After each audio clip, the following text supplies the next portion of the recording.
Hello students. Good evening, My sir. name is Sumit Sagar Hota. I am a PMRA PhD scholar, IIT Palakkad.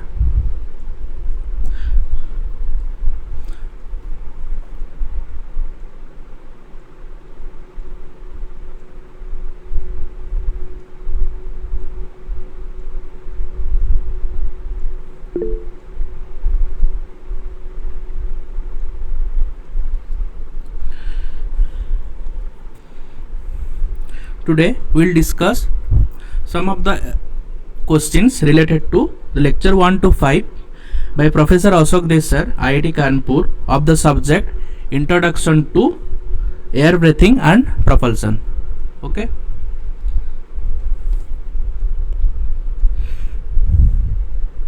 Is my voice audible? Yes, sir. Okay.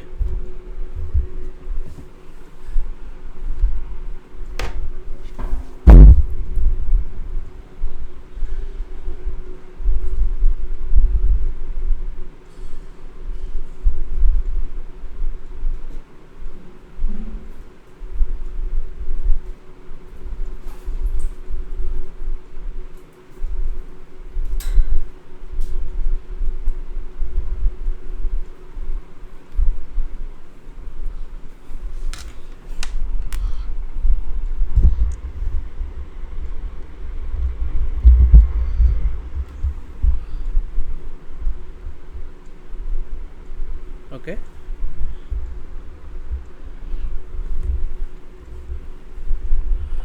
Now let's start the section.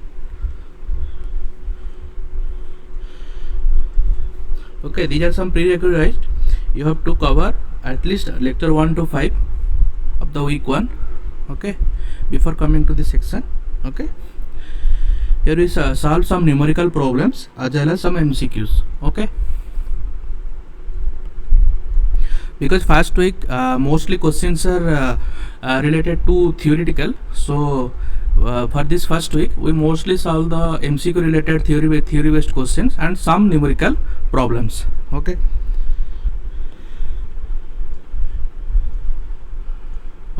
so this is the first question: which of the following is not an aircraft propulsion?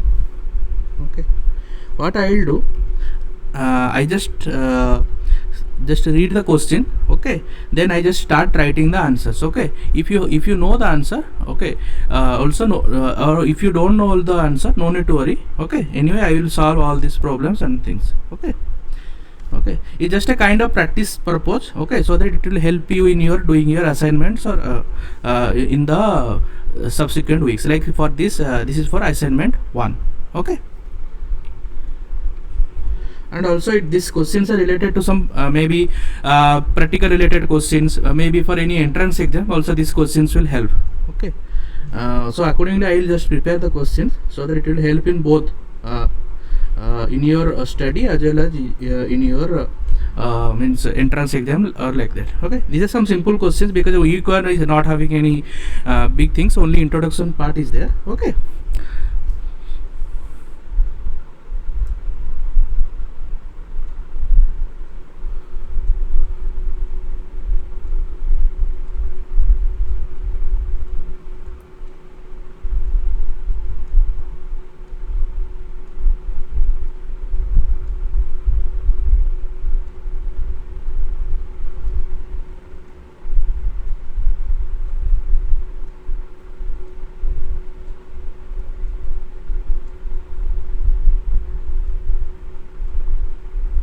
now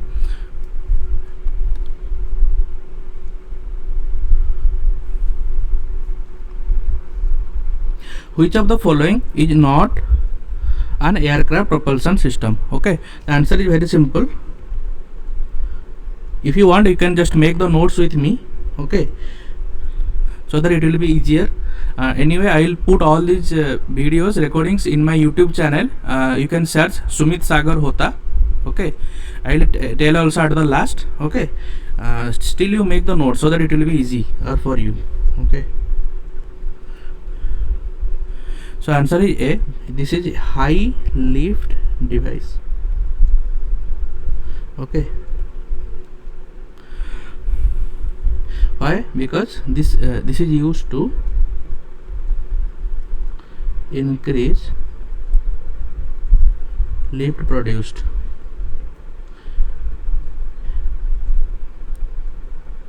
This will be a 2-hour section up to 8 o'clock or 8:05 like that. We can do some discussion, then we close the section. Okay. So high lift device is used to increase the lift produced. Okay. What are the examples of this high lift device? So basically these questions are divided into 3 parts. Okay, first is the propulsion part, then I go for fluid mechanics part, then I will go for the thermodynamics part. Okay, because in this first week these 3 parts are only discussed. Okay, so now I am going through the propulsion part. Okay, you will automatically know when I will come to fluid mechanics and thermodynamics part. Okay, some basic questions that I think you already know, still I am just discussing all these questions. Okay, flaps is one of the example of high lift device. Why? Because flaps are used in takeoffs. If you see in any kind of aircrafts, the takeoffs and in landing, these flaps are used.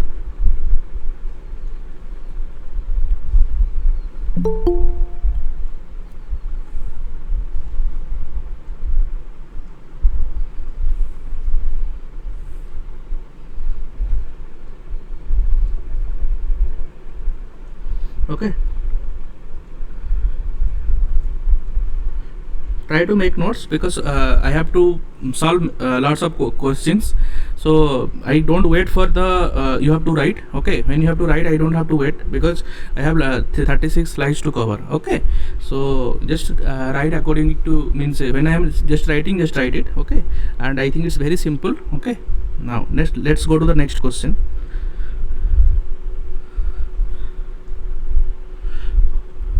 Which of the following is not the type of an aircraft propulsion? Okay, so here our subject name obviously air breathing propulsion. So first option is for clear, that is this is the part. Then non-air air breathing propulsion, that is also a part of our aircraft propulsion, and a rocket engine also on aircraft. So the our correct option is longerons. Okay, that is you can pronounce it also longerons. Okay, so sometimes n is also silent. Okay, so maybe longerons or longerons, whatever you can pronounce. Okay, now and what exactly this longerons is? Okay, that we have to understand. This is a very good question. Okay, this is a kind of structural element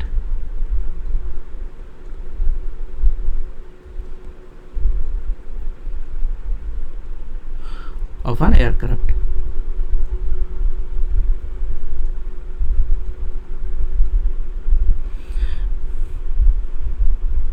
Okay, this is also not only a structural element, this is a heavy structural member.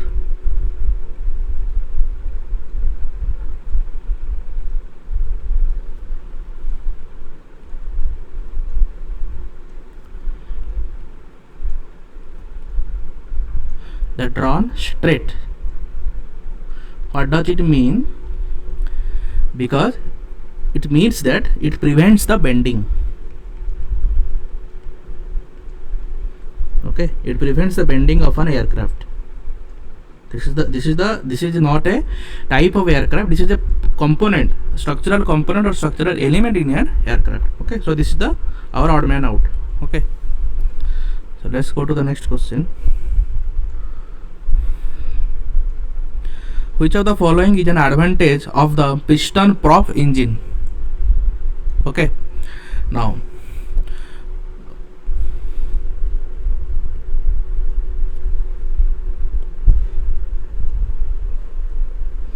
just forgot to write down. This answer is A. Previous. Okay, so for this question the answer is also A.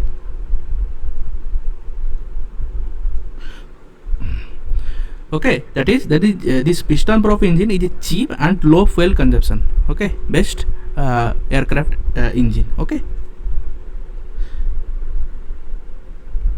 these are very old engines. Initially these kind of engines are used in aircraft.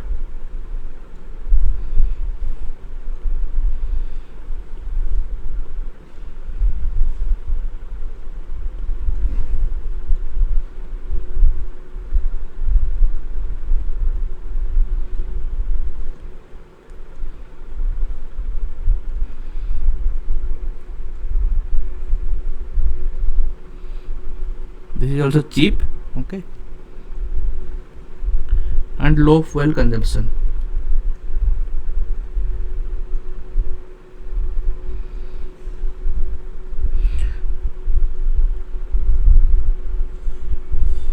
But it is having one disadvantage, because this kind of piston prop engines having one very good disadvantage. That's the reason it's discontinued, because it suffers from the speed limits. If it is a high speed aircraft, then it's having a problem. Okay,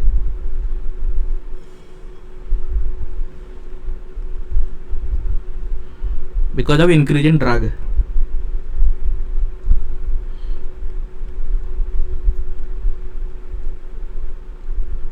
Okay, now next question: which of the following is the part of a turbine engine? Okay, obviously this is very simple question. The answer is compressor.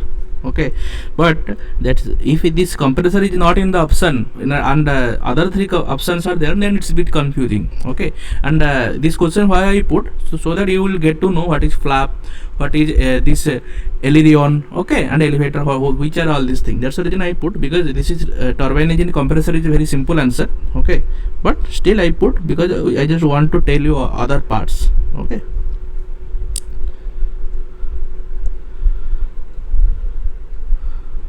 compressor is an integral part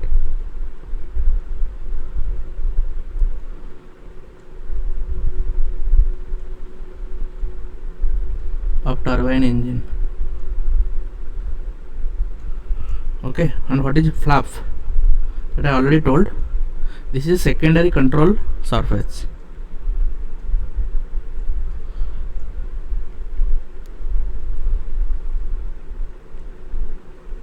Okay, then what about this aileron and elevator?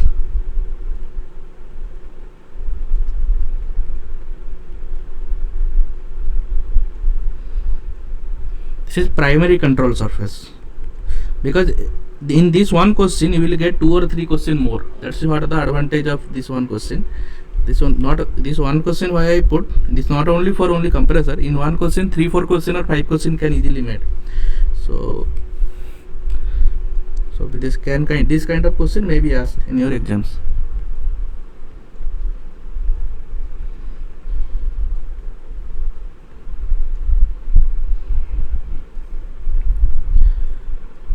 What is aileron? That is rolling motion. Aileron is used for the rolling motion. Depending on the motion, these two kinds of category came into existence. Okay, and for elevator it's for pitching motion.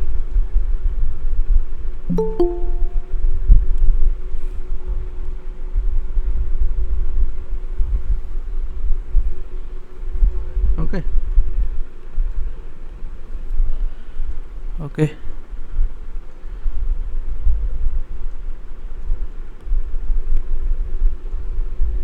Okay, let's go to the next question. A typical turbine engine consists of what? This is a very simple question. Answer is obviously A. It must have a combustion chamber, one turbine, and one compressor. Okay, but for example, in place of turbine engine, they will ask fighter aircrafts. Then what will be the answer? Just think. Okay, by that time I will write. In place of turbine engine, if it is a fighter aircraft, then what is the extra component it should be added other than that?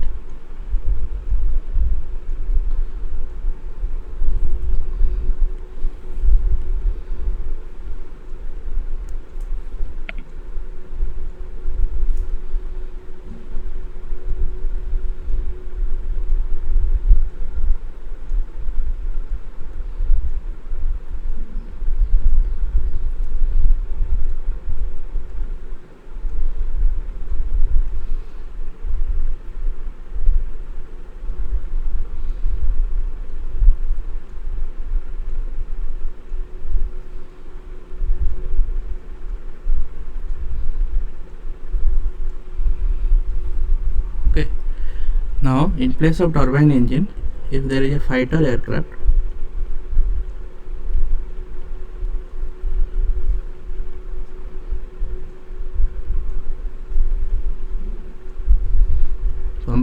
combustion chamber will be there, turbine will be there, compressor is also there, and in place of, and one more thing will be there, that is afterburning section. Okay, why this afterburning section is there? This afterburning section in the fighter aircraft is there to increase the efficiency, or we can do the reheating the combustion product. Again we have to use that heat for the again to increase the efficiency in the preheating process. Okay, of the next part of this, because it's a cyclic process. So afterburning section is there, so that it will indirectly it will use to increase the efficiency of the aircraft, so that fighter aircrafts are very faster than the normal aircrafts. Okay, this is the major changes in the fighter aircrafts that we are using now.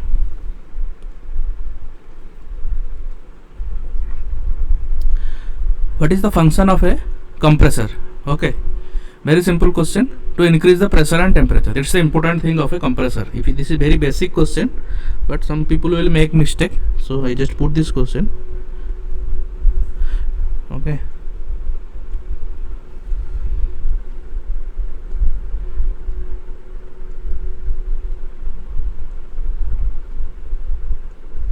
okay, compress the flow.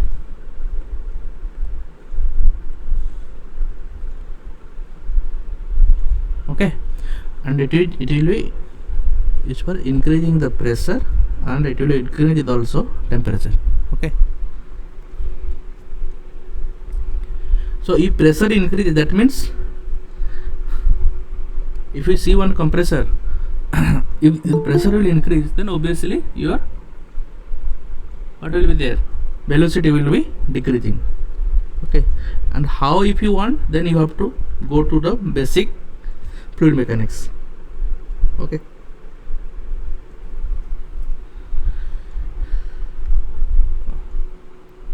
okay, so if the that means if the pressure increases, that means the velocity decreases. So if velocity decreases, that is the work of our compressor.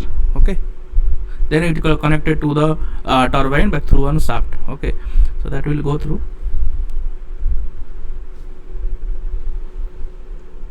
So here, if somebody don't know what is it, I just mention pressure.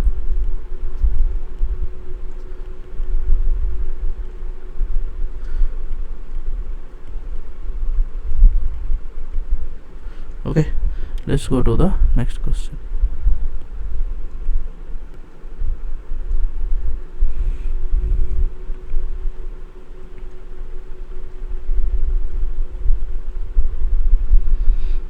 What is the use of the turbine? Okay,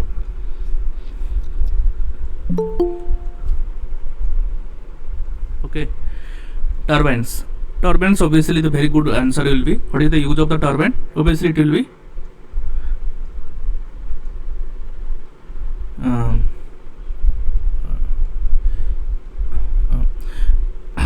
okay, what is the use of the turbine? It will generate the work to drive the shaft. Okay, the answer is A.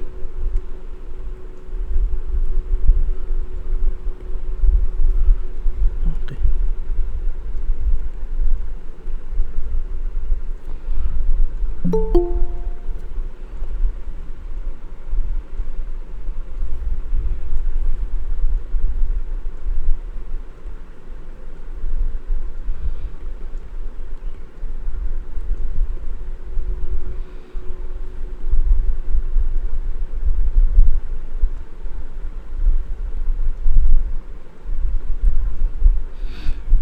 okay, so so one more also thing we have to know, the basic thing about the turbine is it will decrease the temperature and also it will decrease the pressure.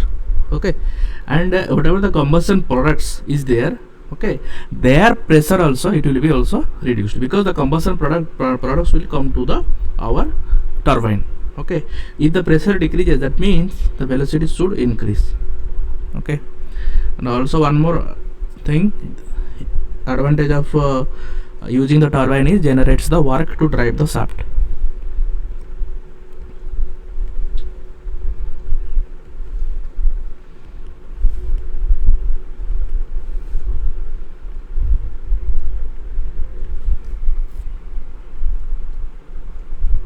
Okay, let's go to the next question.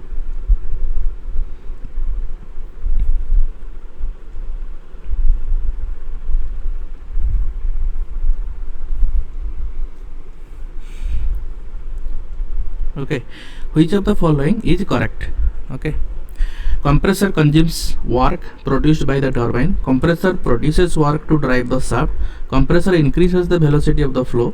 Lift is always same as wake. Okay, so it's a very simple question. Obviously compressor cannot produce to work to drive the shaft. It's obviously turbine.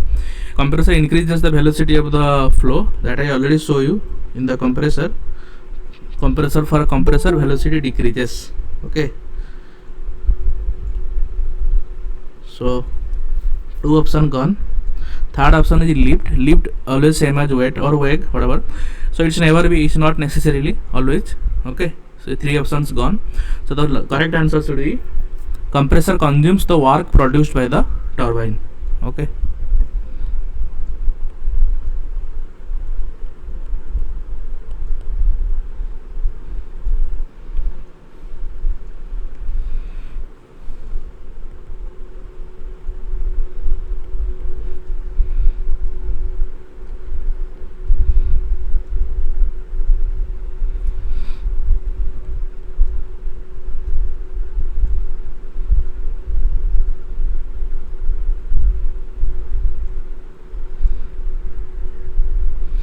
just make the notes at a time with me. Okay, if you want.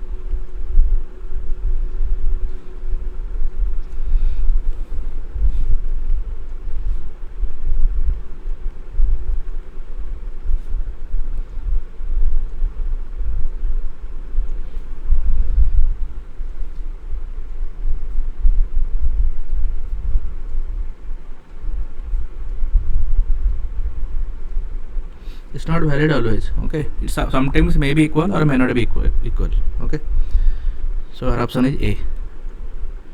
Next question.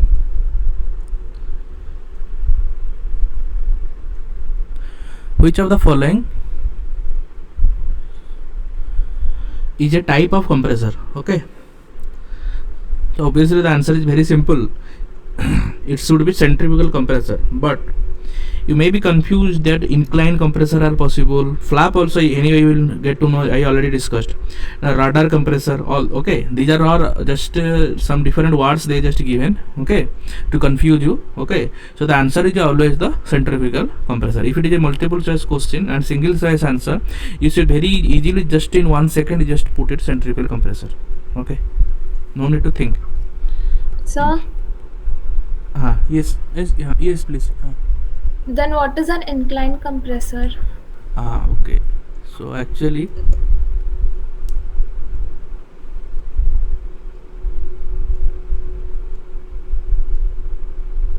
very good.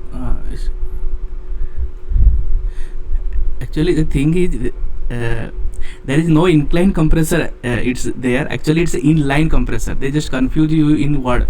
Okay, so actually these are some what you call means kind of these are not actually the compressors. Okay, these are some what you call the watts they just given. Okay, these watts are not having any role in the type of compressor. Okay, there is major there is two types of compressors are available. One is axial flow compressor and one is centrifugal flow compressors. Okay, these are the basic category of compressors. Okay, so then other categories will come. Okay, these inclined radar, these are only given for confusion purpose. Okay, okay. Yes, sir.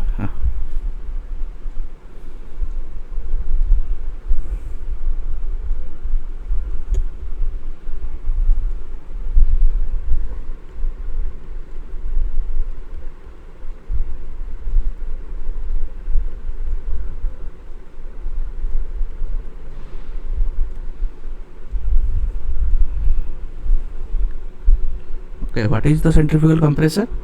It uses centrifugal force to fling the air.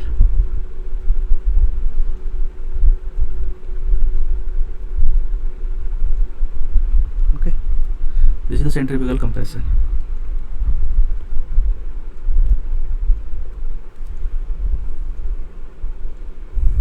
Okay, so some kind of diagrams is shown. Okay, so we have to see which and some options are given, that is piston prop, turbojet, rocket. Okay, these are all the basically the category of the engines. Okay, there are different kinds of engines are there. Okay, different category of engines are there. Okay, that we will later on in these lectures we will discuss all these things. Okay, sir will discuss all these means types of piston prop, turbo prop, all these kind of engines he will discuss. Okay, in the subsequent lectures. Okay, just basically just if your diagram is given, so how means what kind of engine that is, how you will know. So that's I just have to tell. Okay, so it's very simple thing is there. So you can see here one very good piston is written. Okay, so if you don't know any of the options, okay, so the if means directly you can just go to the piston prop engine. Okay,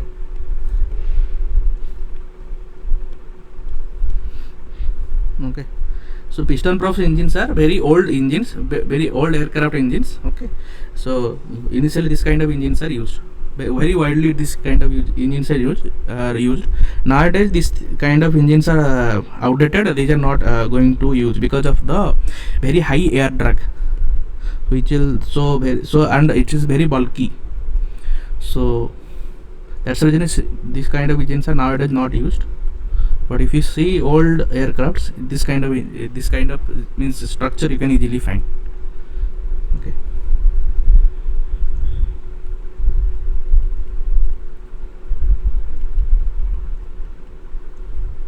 so how you just identify, there is two things should be there. First is the piston and the second thing should be the propeller. Okay, propeller belts should be there. Okay, sometimes in place of propeller there should be written fan. Okay, fan and propellers are completely different concept. Okay, so for example, one truth free figures will be there, where there is one piston will be there, and one there is propeller and one there is fan. Okay, you think that fan and propeller are both same. Okay, so if you choose the fan option, it's absolutely wrong. Okay, it should be the propeller, not the fan. Although both are looking similar, but fan and propeller having lots of very big differences there, because propeller is somewhat more bulkier than the fan. Okay, so difference is there. So here it should be propeller and piston should be there.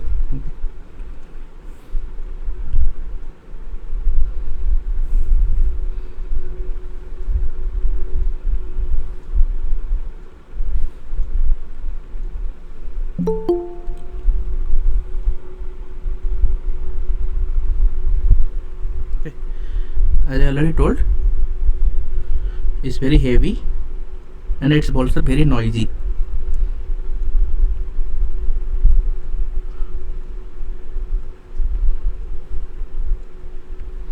Okay, let's go to the next question. Okay, now same following diagrams are there and you have to choose which this diagram is related to which kind of aircraft engine. Okay, so very simple. Okay, as previous option, that is piston is there. Okay, in this option also one centrifugal compressor is there. Okay, so you have to just see where is the centrifugal compressor. Okay, in this option centrifugal compressor is present here. Okay, okay, and that is the option, directly you can choose. Okay, but sometimes in place of centrifugal, because in place of this, for example, this centrifugal compressor part is not there. Okay, and here only compressor will be there, then what kind of engine will be there? So that I will go to the, when I go to the next question, I will tell you that. Okay, sometimes tricky question can be also asked from this also. Okay, so this is the basic model.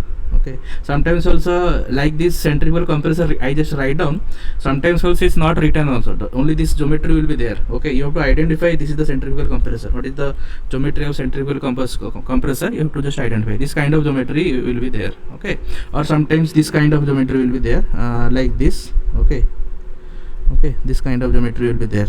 Okay, okay, this kind of blower kind of geometry will be there. Okay, so this is also centrifugal compressor. Okay, if it is nothing is mentioned. Okay,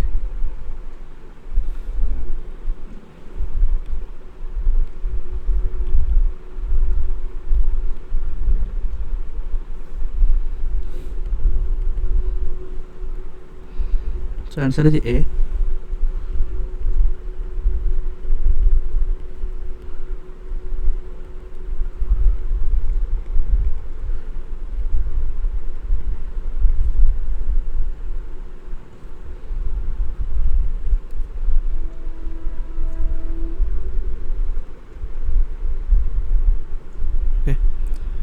Okay, what exactly this thing, this turbojet engine with centrifugal compressor is? Okay, here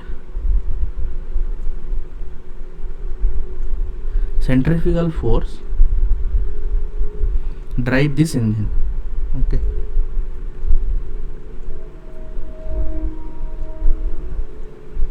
okay, okay. Now we should also know what it consists of. It consists of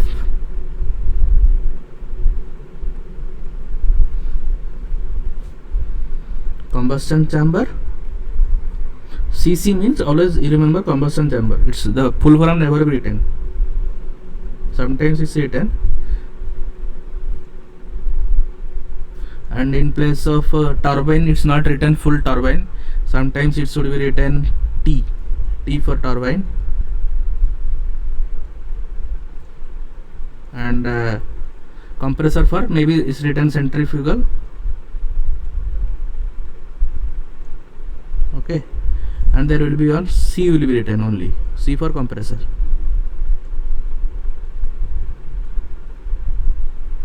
So I just want to show you the abbreviation, that's the reason I show you all these things. Okay, so let's go to the next question.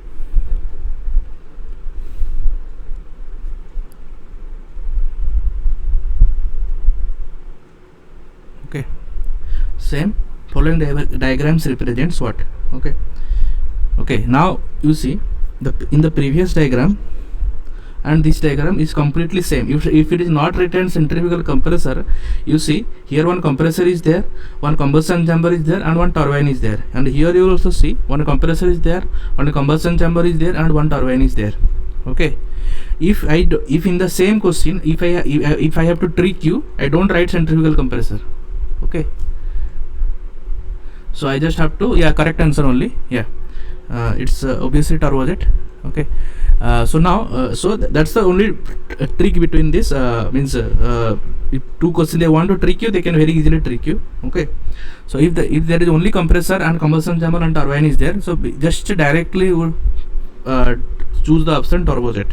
Okay, and if it is written that it's centrifugal is there. Okay, because for example one option will be there where I can put centrifugal compressor, and other side I just don't put centrifugal compressor. Okay, so like that also I can trick very easily. Okay, so that's the reason you have to just keep in mind, okay, what type of compressor is written. If it is not mentioned nothing, okay, that means it is a normal compressor. Okay, so that is obviously a typical turbojet or the general turbojet engine.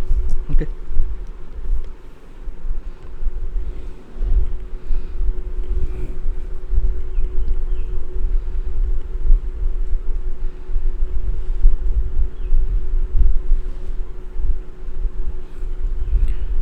Okay, now what is the difference between that centrifugal compressor based in turbojet engine and this engine? If there is nothing is mentioned, okay, the major difference between these two is that is work with the centrifugal force or centrifugal flow, okay, and this is operated with the what? Axial flow. Okay, this is the major difference. Okay, so from here also one question is can easily make that what the typical turbojet engine is operated with which type of flow. Okay, that's very easily one question can be made.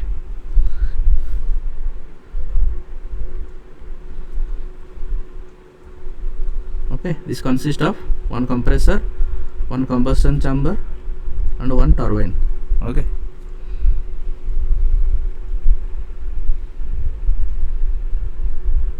I directly write down the abbreviation because this is the correct way of representing. Okay, now next question. Okay, now okay, now from the same question, okay, from this diagram which type of engine is this? Okay, so yeah, because you see in this option there is no means, for example you can think of turbojet here, then the option there is no turbojet is there. Okay, so turbojet can't be the option. Okay, that means it can be a rocket, can be a ramjet, or it can be a scramjet.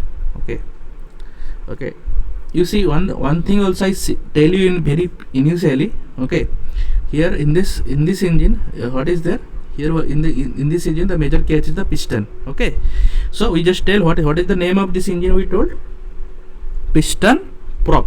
Okay, piston plus propeller is there. Okay, so you see now if you just remember this thing, only you have this idea. Okay, then when you go to this picture, okay, you see here also propeller is there. Okay, so in the all the option there is no propeller option is there, only in the first A option there is only propeller is there. Okay, and obviously it's a turbine power is because the power is coming from the turbine, the turbo power.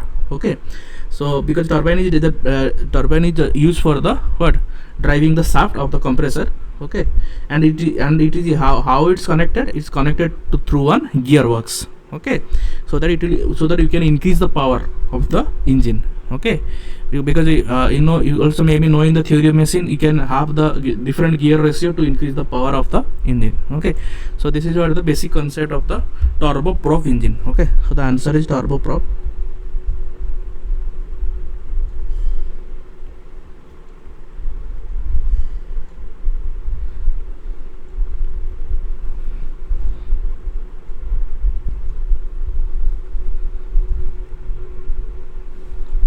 And how you know?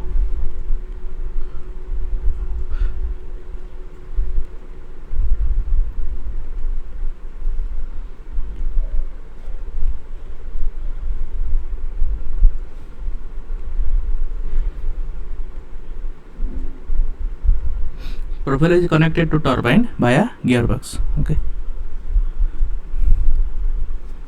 Okay, now here some addition is there.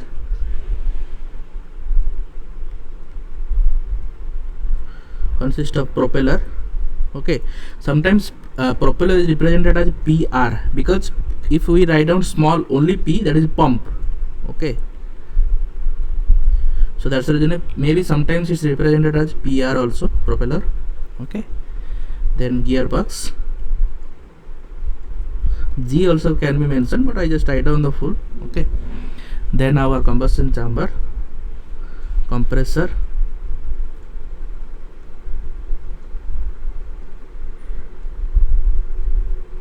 okay, then turbine. Okay, these are the components. Okay,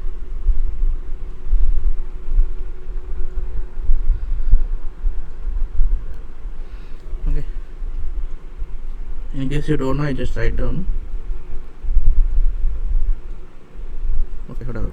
Now let's go to the next question.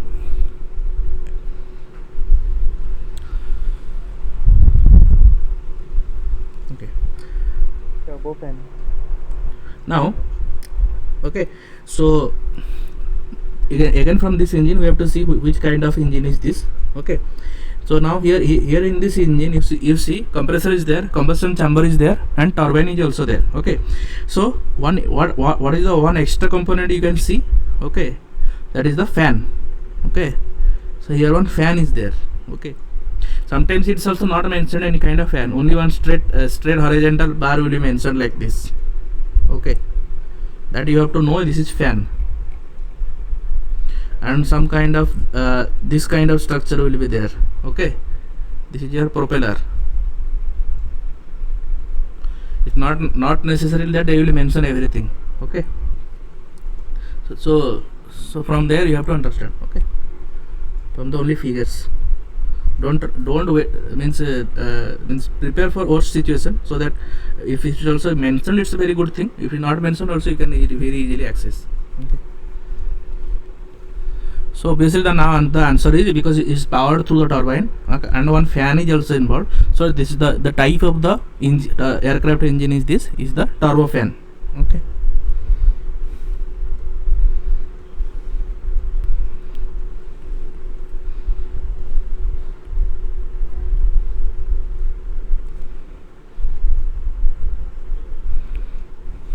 okay, how you define?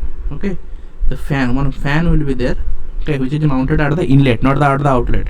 Maybe sometimes they will put one fan at the turbine. Okay, there never be one fan at the turbine. Okay, for example, in place of the compressor part they will put the one at the one fan at the exhaust. Okay, then it's not a turbofan. Okay, they can confuse you like this very easily. Okay, always it should be mounted with the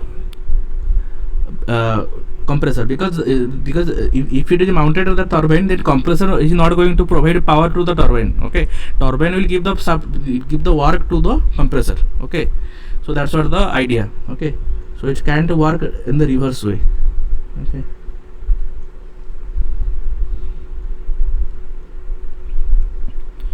okay, now okay, one of the question also they can be asked. Okay, because we can see turbofan and also we just see the turbojet. Okay, so one very good question can be asked is whose efficiency will be good. Okay, because it's looking similar but we don't know which efficiency will be good. Okay, so because of this help of this fan, the efficiency of the turbofan is higher than that of the conventional turbojet engine.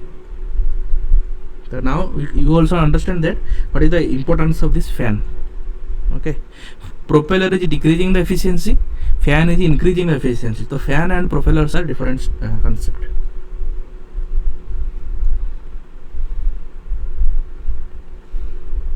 Okay.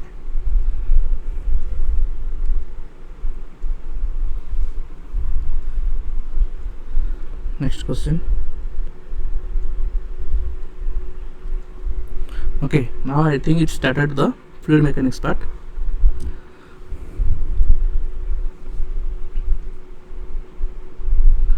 Okay, which of the following method is used exclusively in fluid mechanics? Okay, Eulerian method, Lagrangian method, neither Lagrangian nor Eulerian. That means there will be two options, either it will be Eulerian or Lagrangian or both, or none of the options are correct. Okay, so the questions in the very good thing you will get to know is that the question is made for all this. So obviously the options should be either Eulerian or Lagrangian. Okay, it cannot be neither. Okay, or can be maybe both. Okay, but it can't be both because it's written used exclusively in fluid mechanics. Okay, if you don't know anything, okay, about whatever the concept, nothing you don't know. Okay, still how you can answer, I am just telling you. Okay, so exclusively written means this, because of this word there should be only one option. Okay, and I already told you it cannot be neither. Okay, so that means the option can be A and B. Okay, like that in your exam you will just choose the options, means how you will go through. Okay, so it can be a Eulerian or it can be Lagrangian. Okay, so if you know that means exclusively means which is very widely used. Okay, or which is a very good method, as means among this either Eulerian or Lagrangian. Okay, so that should be the answer. Okay, so the good method between all these is the Eulerian method. Okay, because Why Eulerian method? Because the answer just lies in their both definitions. Okay.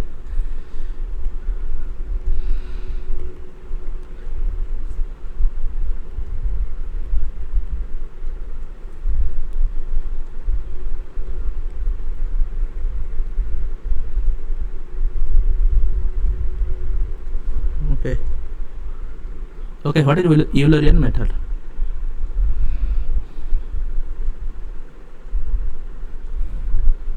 It states that the general state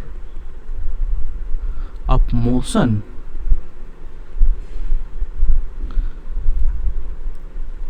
at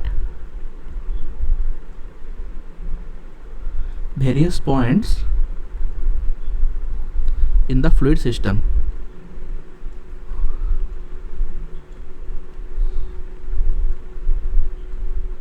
okay, that means it just deals with the general state of motion. Okay,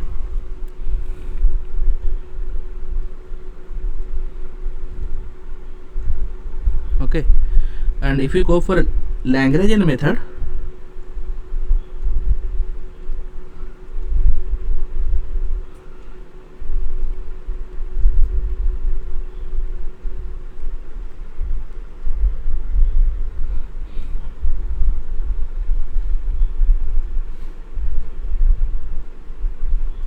deals with motion of each particle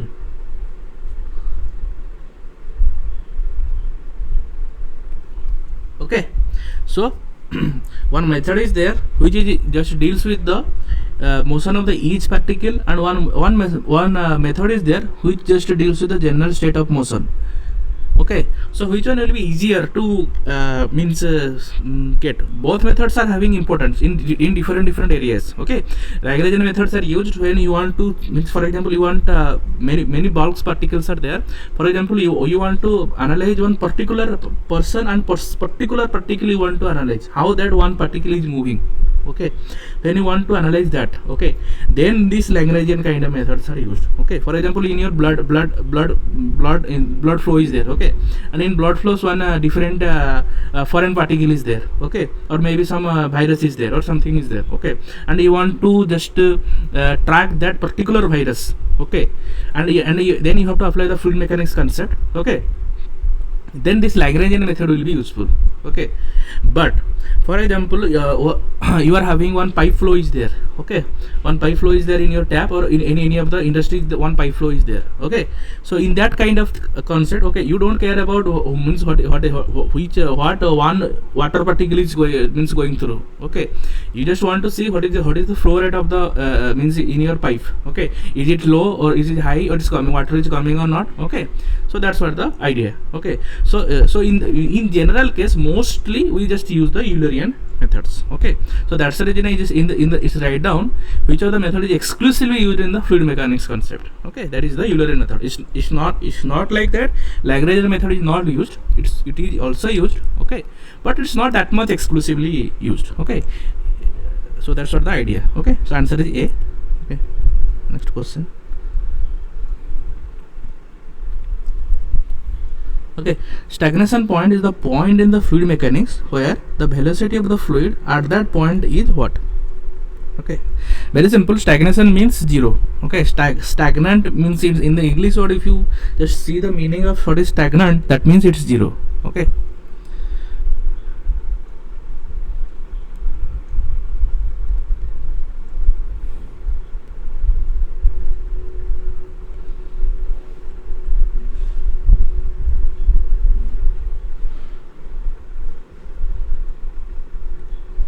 Okay, but the one important word you should remember, it is written that it's zero, but it's at a particular point. Okay, that is the major important word, at a particular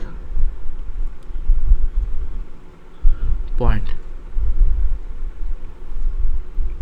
Okay, and V for velocity is equal to 0. Okay.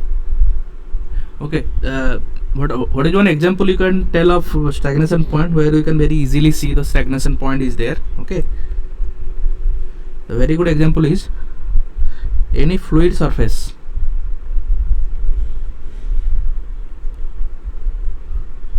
of object.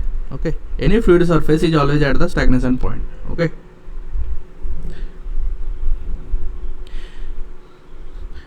provided that there is no means outside force or anything not applied. Okay, then only it will be stagnant. Okay, I write down only fluid surface of the object means it is at the normal condition. Okay, and it's not like that some force is applied and you are expecting that it should be stagnant, so it's obviously no. Okay,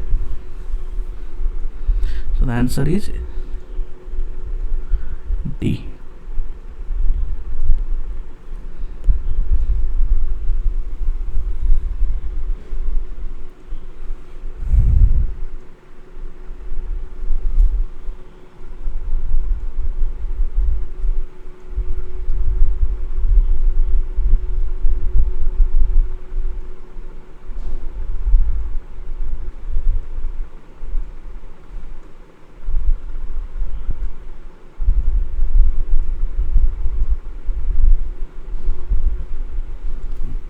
Now next question.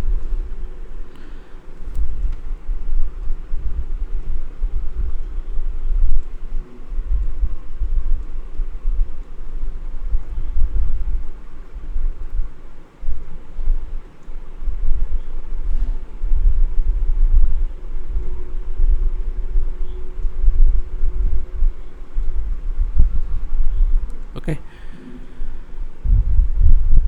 now what is model testing? Okay, so okay, so very simple thing. The answer is means here answer is very simple. That is for example you are testing one model.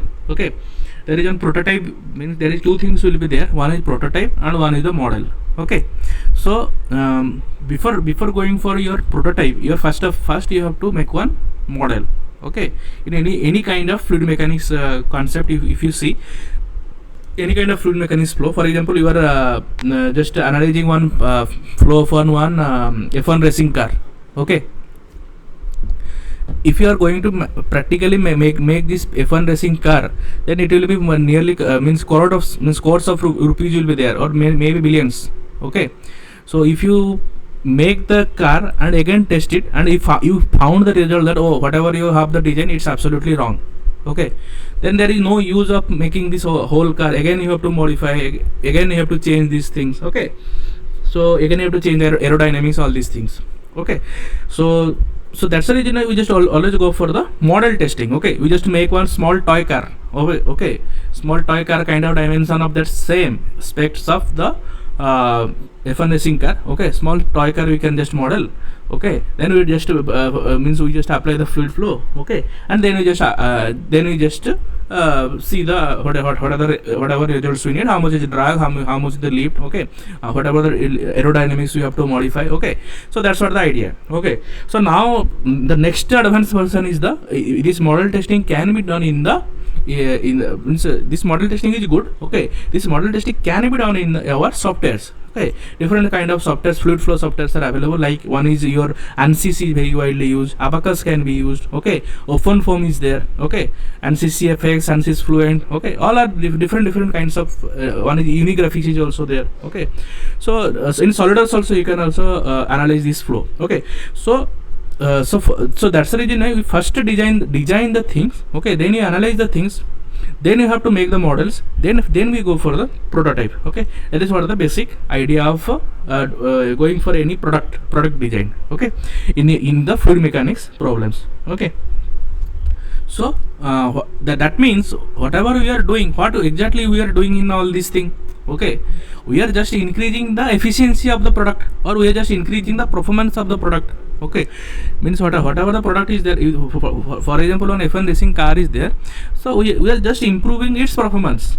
Okay, by doing this model testing. Okay, so that's the reason this model testing is the performance testing. Okay, I also write down some other things what exactly model testing is. Okay, this is the only one aspect of the performance testing. Other aspect I just also write down.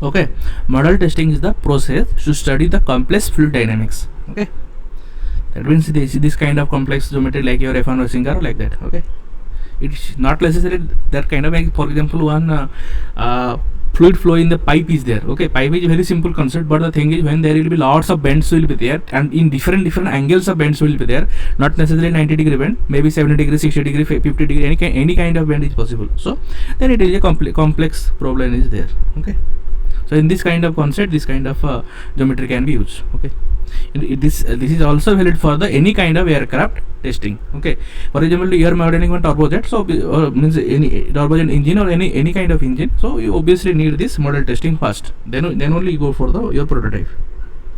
Okay,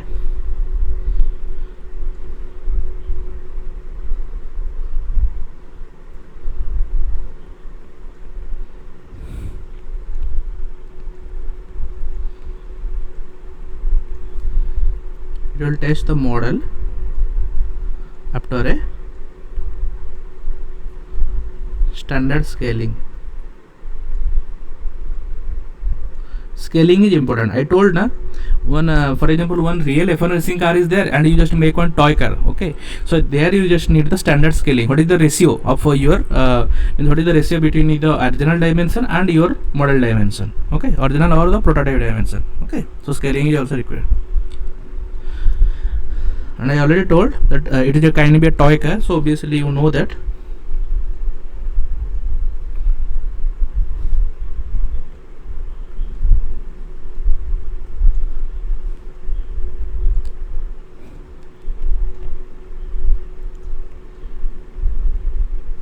So models are usually smaller than the final design. Okay, these are some of the any of this can be also one kind of question to your model testing. Okay, for example, somebody will ask that model testing, then the final dimension will be smaller or it will be bigger. Okay, this one question is there. Okay, one of the question can be asked that in model testing scaling is required or not. Okay, that is also one question. Okay, model testing can be used for simple geometry or for complex geometry. Okay, that's also a thing, one question. Okay, model testing will increase the performance, decrease the performance, or it will not going to decrease or increase. Okay, this also can be a question. All can be a question. Okay, I just give you only one aspect. Okay,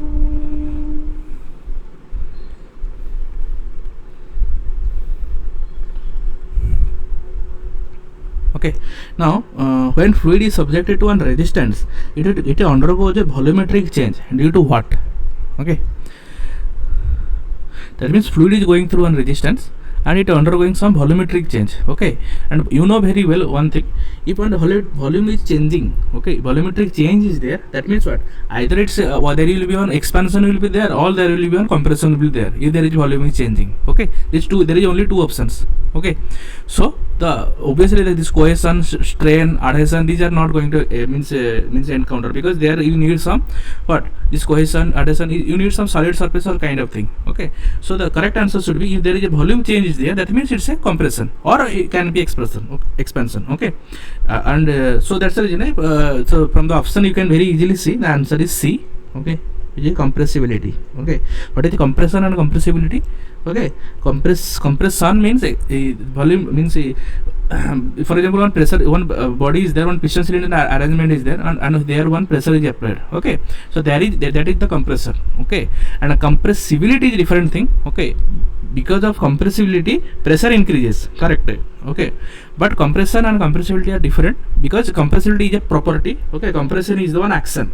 Okay, okay, so that's what the difference between compression and compressibility. Okay, this is kind of property. Okay,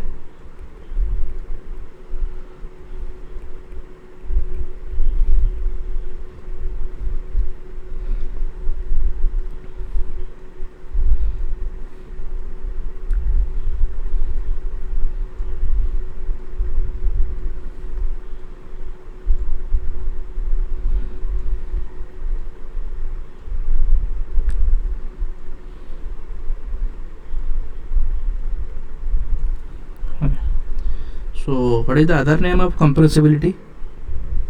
Okay, so other name of compressibility is the isothermal compressibility. Okay, So that can be one question can be very easily asked. For example, compressibility is also known as isothermal compressibility, isobaric compressibility, isochoric compressibility, like that. Isobaric means constant pressure, isochoric means constant volume. Okay, so this kind of question can very easily asked. Okay.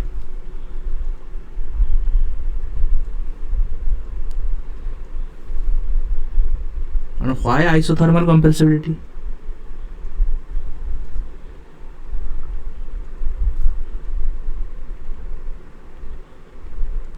Because first is there, if there is isothermal compressibility there, that means your pressure will always increase. Okay, you know very well that in isothermal process means temperature should be constant. Okay, but because of this compressibility, the temperature will rise. Okay, because of this compressibility, process is isothermal although, okay, because of this compressibility, okay, the temperature will rise. Okay, that's what the thing, that's what the means trick behind it. For example, somebody asks what in isothermal compressibility the temperature is constant or it will increase. Okay, most of the people will just put the option as temperature is constant, because you only see the isothermal process is there. Oh, that means isothermal means the temperature is constant, so you just put the equal to its temperature is constant. Okay, so it's absolutely wrong. Okay, temperature will increase because when there is isothermal compressibility. Okay, sometimes one option will be there, temperature can be constant and it can be increases. Okay, that is the more appropriate option. If one option will be there, temperature increases or there will be constant, so it can be also one option. Okay, so that's what the idea. Okay, but mostly you find the option as constant and increases or decreases, like kind of the questions will be there. Okay, if both will be there, then both will be the more priority option. Okay,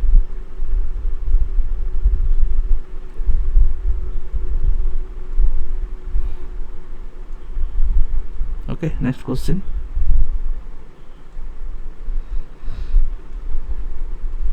Okay, what is compressible flow? Okay, now from the previous example you will get to know, okay, that what is compressibility. From compressibility you just get to know it's isothermal compressibility. Okay, now when there is a compressible flow, it's not isothermal, it will be isentropic. Isentropic means reversible adiabatic. Okay, not only adiabatic. Okay, reversible adiabatic. If it is only adiabatic written, that is wrong. It's a reversible adiabatic process. Okay,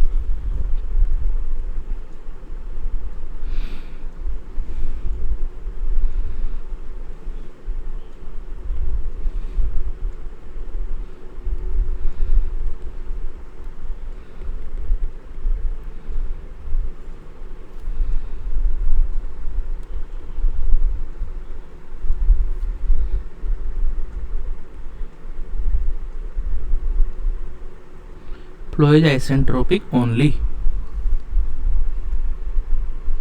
Compressible means what? Incompressible means what? If the flow is incompressible, that means the density is constant. Okay, and if it is an incompressible flow, that means the fluid density can be changed. Okay,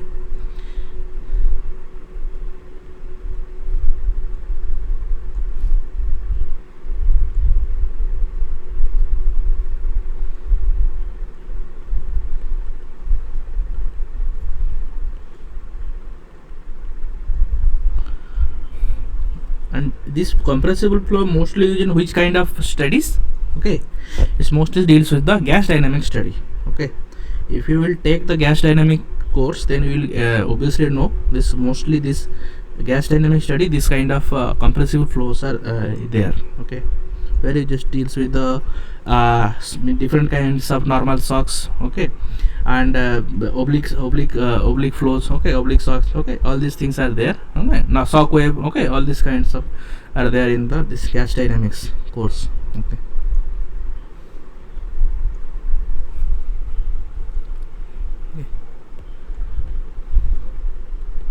next question.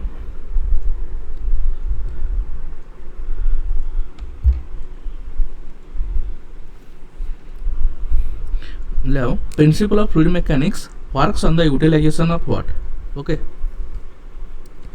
Okay, but you see, if there is one concept is there, fluid mechanics. Okay, then in fluid mechanics you see velocity is there. Okay, volume is also there. Accelerating mass is also there. Okay, everything is there. Okay, but then which one will be the correct option? Okay, everything is there. So all can, because in the option there is no all of the above is not, option is not there. Okay, so any one is the correct option. Okay, so very simple thing. Okay, if there is one fluid mechanics is there. Okay, this is okay, this will work with the utilization of the only what work. Okay, how the work is utilizing. Okay, this velocity, this acceleration, all these are the part of the how it is the work is conducted by the fluid flow. Okay, how the volume changes. Okay, these are all the part, means but the actual thing what's going on in the fluid mechanics, or the principle of fluid mechanics, it deals with the utilization of the useful work, or how it deals with the work. That is what the concept of fluid mechanics tells us. Okay, so the answer is D.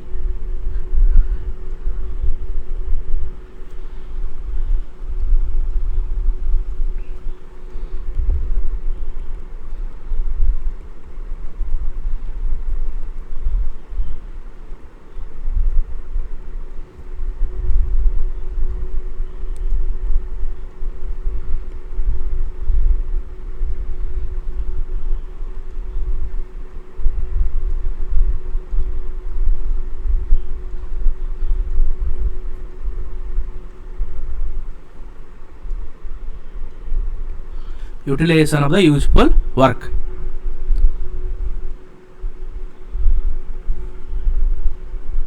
Okay, now next question.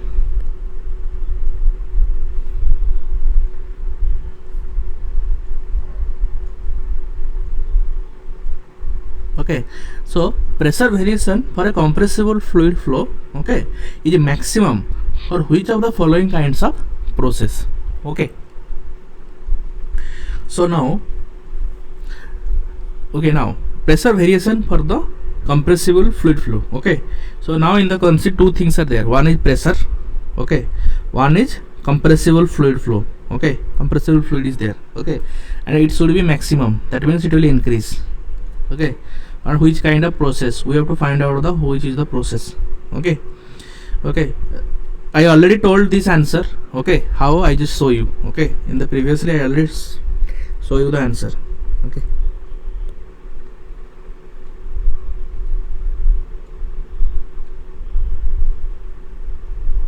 okay, you see here.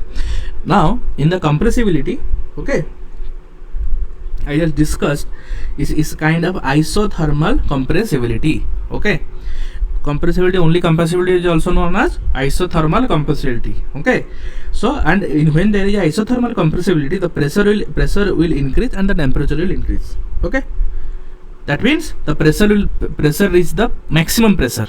Okay, get it? So pressure is the maximum pressure. Okay, so sometimes this temperature is very tricky concept. Okay, so that's the reason most of the good question makers never put this temperature. Okay, because they can confuse you with the isothermal process. Okay, so in general, if they ask you the question, if only there is no concept of compressibility is there, only compressive flow is there, then you just can assume it as a temperature as constant for the isothermal process, because there is no concept of compressibility is there. Okay, so in this question you can see pressure is there. I already told you pressure will increase, that means the pressure reaches the maximum. Okay, and I already told you compressibility is known as isothermal compressibility. Okay, that means the process will be the isothermal process. Okay, so we just now combine all this thing and then write.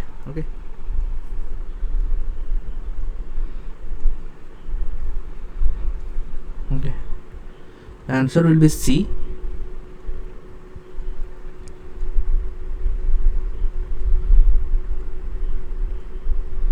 Compressible fluid. Okay, so for the compressible fluid, if pressure reaches to pressure maximum at T equal to constant, I already told, if there is a compressive flow is there, and you just assume it as an isothermal process. Okay, because no compressibility concept is there. Okay. Okay. So pressure only reaches to pressure maximum if the temperature is constant and it is an isothermal process, and it's valid for which type of fluid flow? Is compressible fluid. Okay. So all these things should be there, then the answer will be the C, isothermal. If it is incompressible, it may not be your isothermal process. Okay. Okay, let's go to the next question. Okay, so which of the following is an assumption for Hagen-Poiseuille equation? Okay, so this is the most common equation in used in the fluid flow. Okay, Hagen-Poiseuille equation.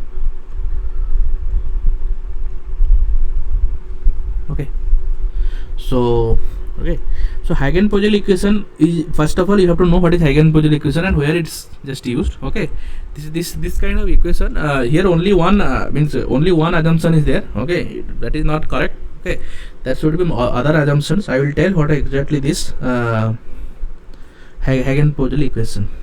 Okay.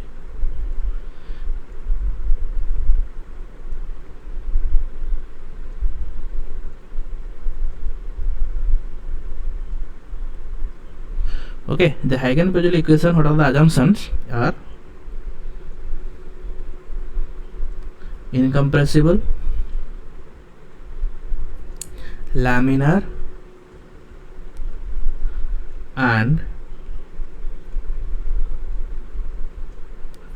Newtonian fluid flow in a pipe.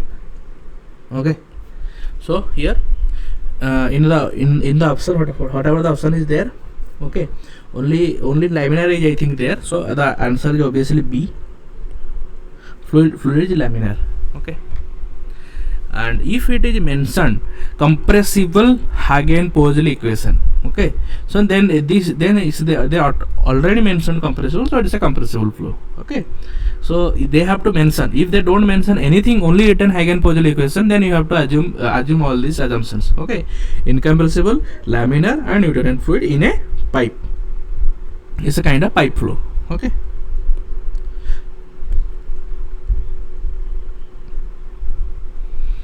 Okay, this is a very simple question. Friction factor. Okay, what is friction factor? Friction factor is the what? There can be very good confusion will arise. Which one is the correct option? 16 VRI or 64 VRI? Okay, this is a very good confusion will arise. Many of the people will make the wrong choice. Okay, what is the correct answer? 16 by RE or 64 by RE? Okay, because obviously you know very well, if there is a friction is there, it is obviously inversely proportional to your velocity. Okay, and if it is inversely proportional to velocity, that means it is inversely proportional to the Reynolds number. Okay, so if you don't know anything, the value 16 or 64, okay, so you just only means you anyway get to know that 1 by RE is the correct answer. Okay, means 1 by RE having some constant factor. Okay, what is the factor that you have to remember? Okay, nothing to also remember, very simple also. Okay, if it is written friction factor, okay, the answer is always 64 by RE. Okay,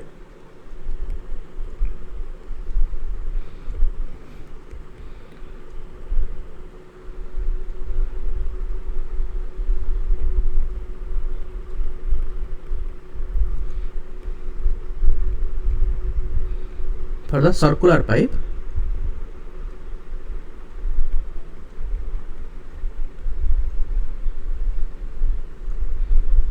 okay, if it is friction coefficient, okay, then it will be 16 by RE.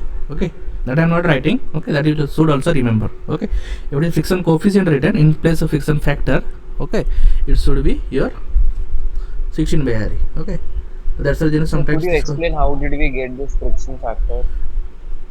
Okay.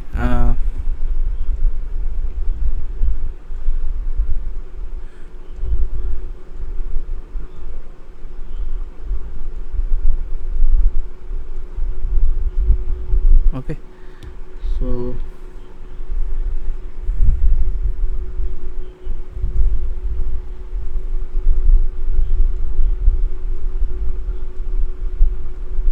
just a second.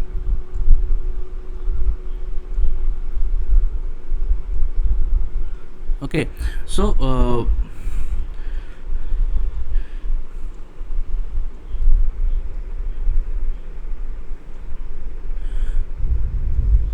okay, what, okay, means whatever this friction factor, whatever I am telling, okay, these are calculated from the this one Moody chart is there, okay, in fluid mechanics concept, okay, one Moody chart is there, okay.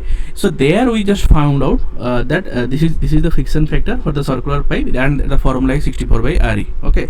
So also one thing also here not mentioned, this is also for the laminar flow, okay. And I will also come to your this, what is the formula for friction factor, that I will also come, okay. Just you just understand what exactly this, then I will come to your friction factor, what is friction factor, all these things, okay.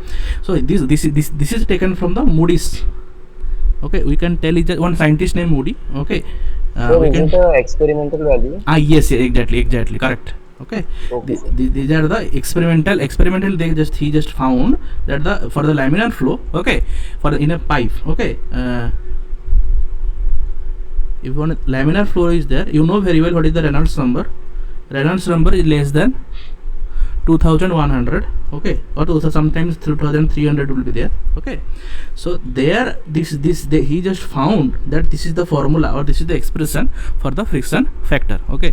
And if it is also, for example, turbulent, okay, for there also one different formula is he is also invented, okay. That also I am not going, maybe if you know, I just write down, then I will erase it, okay. If it is turbulent, you also know 1.325, very complicated, so that's the reason I don't write down, okay. Some E by D or L by D, L by 3.7 D plus 5.74 divided by RE to the power 0.9.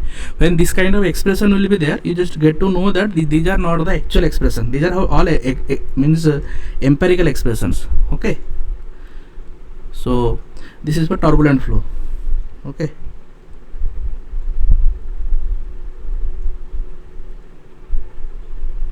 Okay,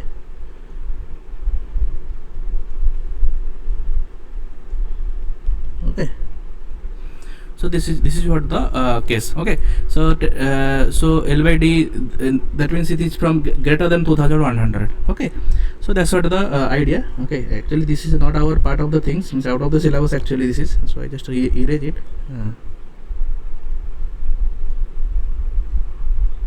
Okay, so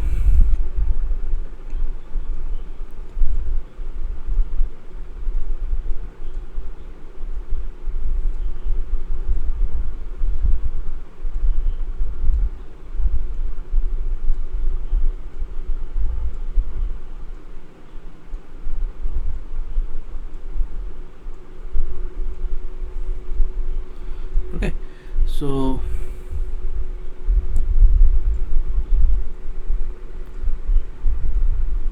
okay, now so this is what the idea, okay. So now what I'll do, I'll just tell you, just ask na, means what exactly this friction factor means, where this thing will come, okay. So this is come from the Bernoulli's equation, okay. So you know very well what is the Bernoulli's equation, okay. So there this friction factor will come, okay.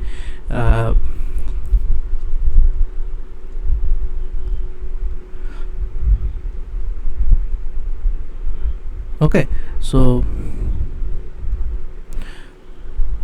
because you know very well P plus, okay, half rho V square plus rho G H, okay, 1 let it be P1, okay, is equal to P2 plus half rho B2 square plus rho GH2, okay.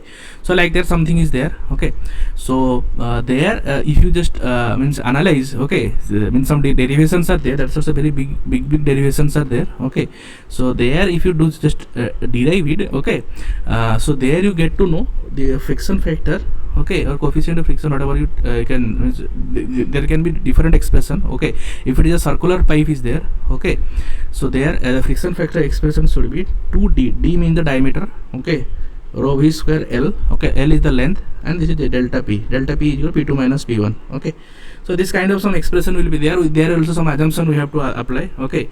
Sometimes very commonly used expression for your friction factor is there, very commonly used, okay. Most of the, maybe one MCQ question can be also asked from this, okay. is your delta P is equal to rho G HF. Okay, and HF is your head loss.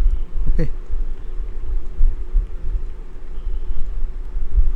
Okay, so HF is your head loss. Okay, now this head loss having the formula. Okay, from the Bernoulli equation you will know what is delta P, and there you will get the head loss. Okay, and if you halve the head loss, then you have one formula. Okay, means how this, I am telling how this friction factor will be used. Okay, so means for example one question in fluid mechanics will be there. Actually this will be discussed in the fluid mechanics course, still I am telling you. Okay, so FL V square divided by, okay, 2dz. Okay, so F is your friction factor. Okay, this is your F. Okay, L is the length of the pipe, V is the velocity of the flow, D is the diameter of the pipe, G is the acceleration due to gravity. Okay, so here in calculating the head loss, if you know the head loss, then you know the what is the pressure change. Okay, delta P. Okay, so if you know the delta P, this you can know the head loss. Okay, this some questions can easily made. Okay, for example in the question they will ask you this is the velocity, so from the velocity you will know the Reynolds number. If you know the Reynolds number, then you can easily calculate your delta means if you know the Reynolds number, then you can easily calculate your friction factor. If you know the friction factor, you can now find out the what head loss. Okay, and if you know the head loss, then you can find out the delta P. You no need to go for the Bernoulli equation also. Okay, so this is what the advantage. That's the reason we are studying this kind of friction factor. Okay, and most probably they will mention what kind of flow, and mostly if it then don't mention anything, okay, that means you, because here in this question you see here nothing mentioned about the flow. Okay, just write down friction factor circular pipe, no, nothing mentioned about the what kind of flow. Okay, so when this kind of question will be there, you just get to know this is the obviously the laminar flow. Okay, because for the turbulent flow the expression will be very complicated, because this is empirical expression will be there. Okay, by that will be prepared by the Moody. Okay, let's go to the next question.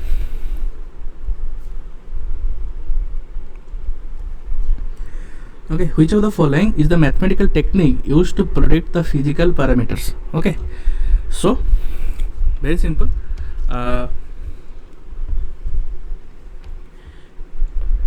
If you want to predict the physical parameter, okay, that means whatever the technique you have to do, there can be temperature analysis, there can be pressure analysis, there can be combustion analysis. Okay, but here one thing we should don't know that what is the exact base or what exactly technique we have to use, so that means kind of one base technique, so that this kind of mathematical technique will be very much easier.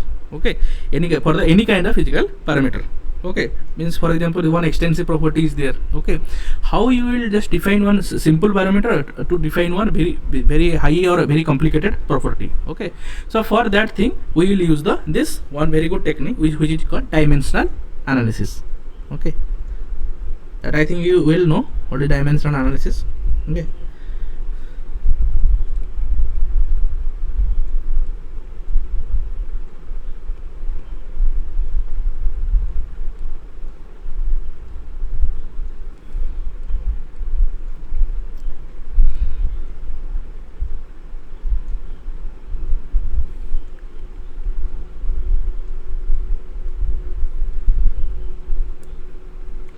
okay, this dimensional analysis determines the physical parameters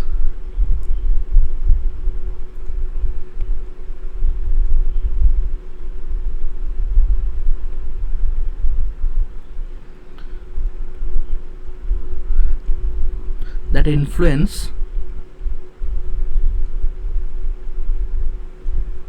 fluid flow.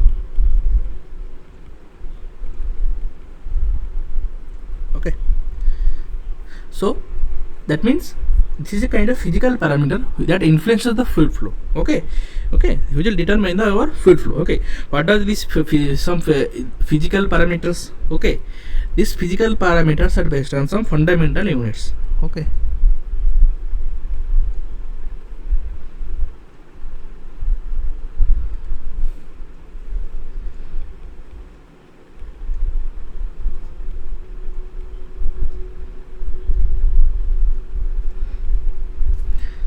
this can be your mass, this can be your length, and this can be your time, or other can be maybe it can be temperature also. Okay, can be temperature, let it be theta. Okay, mass, that means in terms of this property you can define your complex property. Okay, that's what the idea.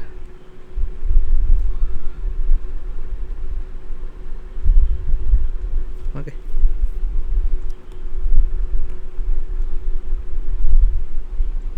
so next question.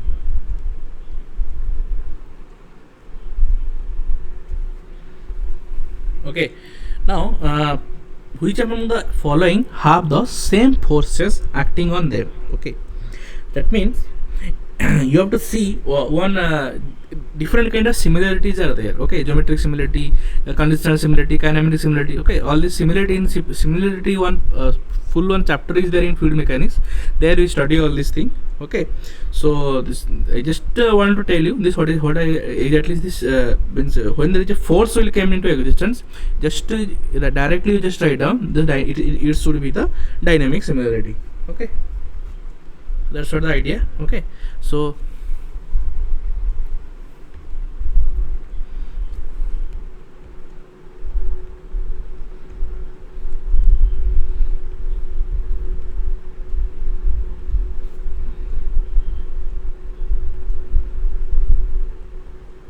okay, this is dynamic similarity. Okay, when there is dynamic similarity, when same force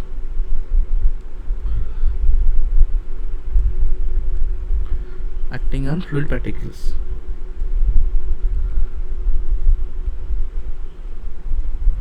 Okay,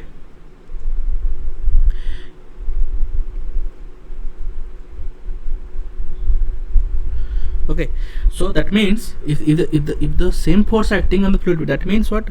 That means the ratio of the all forces will be what? Constant. Okay, so this means different way of acting, means asking the question. They will ask also ratio of the all forces will be constant, then it will be what kind of similarity? This will be dynamic similarity. So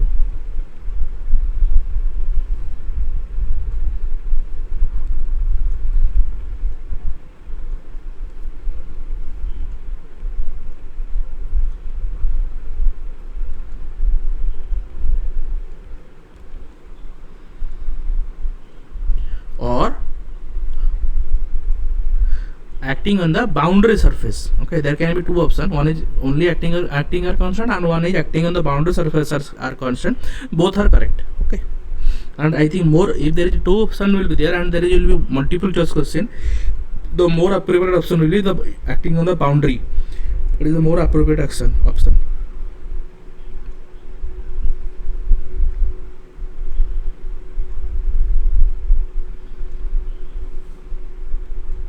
Because we don't care about what's going on inside, we just only care about our boundary.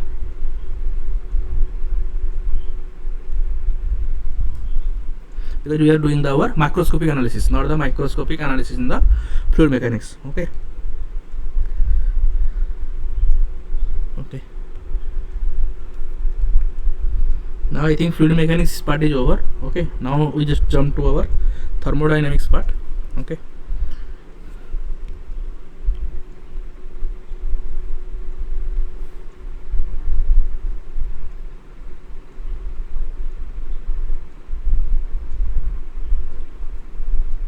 okay,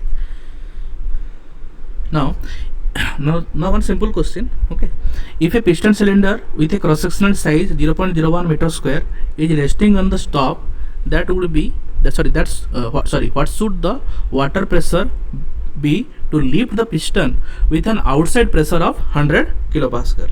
Okay, here one thing is not mentioned, I just write down here. Mass is not mentioned. Okay, mass is 100 kg, mass of the piston. Okay,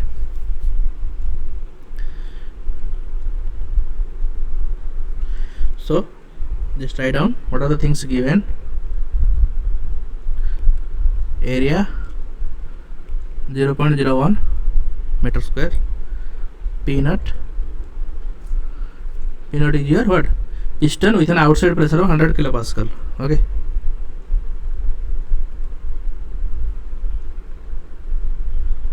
one kilopascal is equal to 10 to the power 3 pascal. Okay, So what we need to find out? PW, what is that is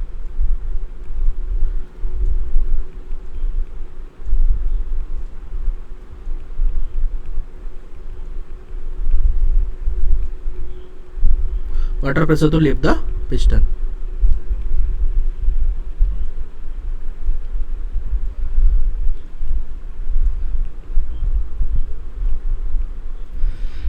Okay, let's go to the solution. So PW is equal to, okay, so now you see there is one outside pressure is there, okay, and there is one piston is also there, okay, and because of piston also there will be some pressure, okay. So there will be two pressure, one is the outside pressure 100 kilopascal as well as your piston pressure, okay, because piston having some weight 100 kg, okay. So and also cross sectional area everything is given, okay. So is the total pressure on the water pressure to lift the piston is the PW, which is equal to your water pressure is equal to P naught plus mg by A. Mg is your force, okay, and A is your cross sectional area of the piston, okay. 10 to the power 5 100 into 9.81 divided by cross sectional area 0.01, okay. If you solve it, you will get 198 into 10 to the power 3 Pascal is equal to 198 kilopascal, okay, which is option C. Okay, next question. Which of the following is the standard fixed point for thermometry? Okay.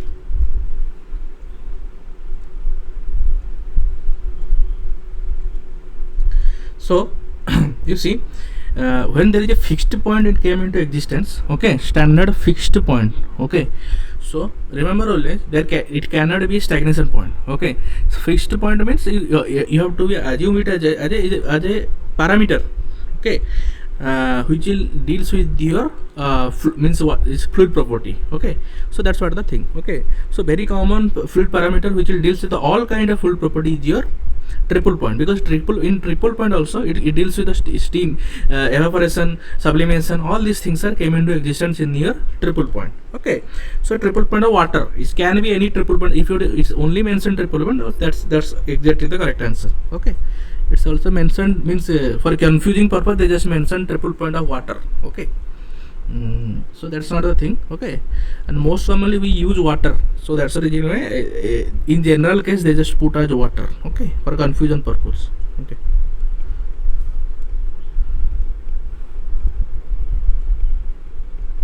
Only triple point is also sufficient.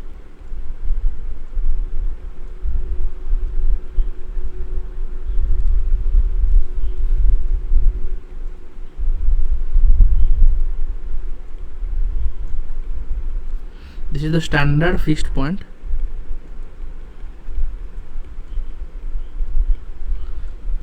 of thermometry.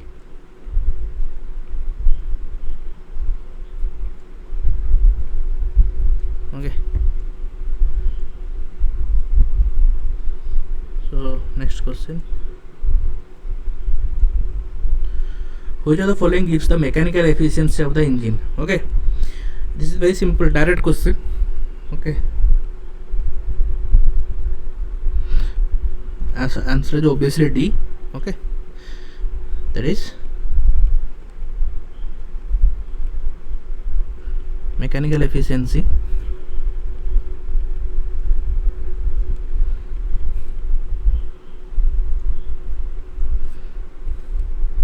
is equal to BP by IP. What is BP? Brake power.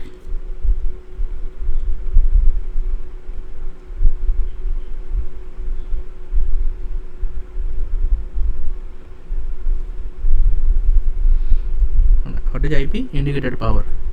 Basically brake power is the output power and indicated power is your input power. If you take the course IC engine, then you very well know what exactly I am telling.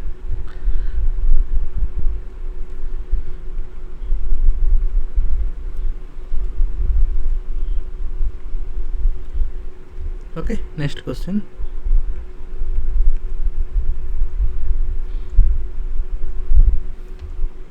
Okay, now one question is also there.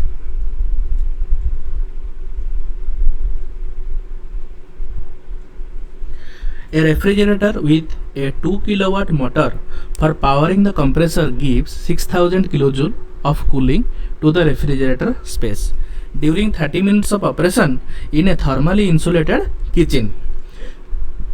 Calculate the change in internal energy of the kitchen. If the condenser coil behind the refrigerator rejects 8000 kilojoule of heat to the kitchen over the same time period. Okay.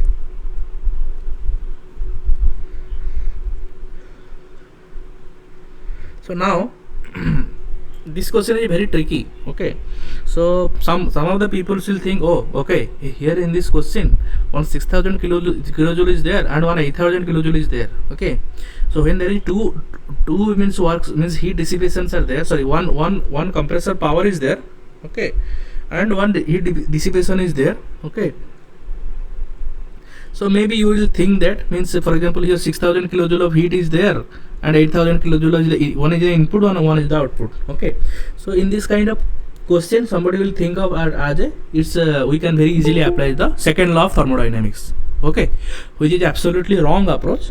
Okay, so that's the reason why this question is set like that. Okay, so you should understand what exactly the question asked. Okay, in the question it's asked what is the calculate the change in the internal energy. Okay, change in the internal energy. Okay, we don't care what's going on about the what work outside the system. Okay, what is going on inside the system, that's the only thing we care about. Okay, if the some heat is going outside, that we don't care. Okay, that's what the idea in this kind of question. So this question cannot be your, we cannot apply second law in this kind of question. We will apply first law of thermodynamics. Okay, in case of in place of second law. Okay, that's what the idea. Okay, so this is kind of confusing question. Okay, that's why I just take this question. Okay, here also you know this 6000 kilojoule is mentioned also. This is having no role. Okay, this is having no role and this is also having no role in this question. Okay, because we are caring about what's going on inside our system, not outside the system. What is coming in and coming out, we don't care. Okay, so that's the reason we apply the first law of thermodynamics in place of the second law. Okay, now you see what are the things given. Del Q means path function, because heat is a path function, that's why I write down delta. Okay, because there is no, because it's written it's insulated kitchen. Okay, so that's the reason there is no heat dissipation. Okay, that means delta Q equal to our 0. Okay, now what is the work is there? Work is only because of your 2 kilowatt motor is there. Okay, refrigerator is 2 kilowatt motor. Okay, so the work is only due to the 2 kilowatt motor, and that 2 kilowatt motor, what it's doing, our system is our refrigerator, and this 2 kilowatt motor is doing the work on the system. On our refrigerator it's doing the work. If something is doing the work on the system, then the work should be negative. Okay, that is the basic sign convention you have to use. Okay,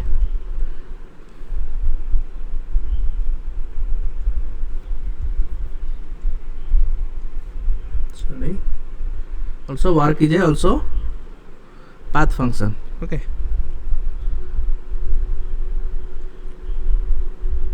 and it's electrical work. Okay, which is equal to minus 2 kilowatt. Okay, and how many time it's running? 30 minutes. Okay, so you just convert it into second, so 60 second. So now the unit should be what? Kilojoule. If you multiply this, the answer should be 3600 kilojoule. Okay, and this negative sign should be because of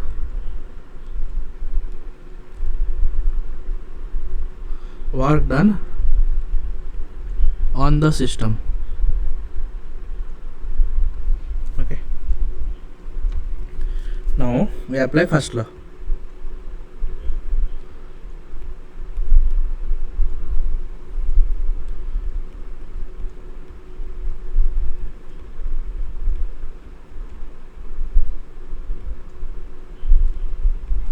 we know what is first law. Delta Q of kitchen is equal to, so delta U of kitchen is equal to delta, okay,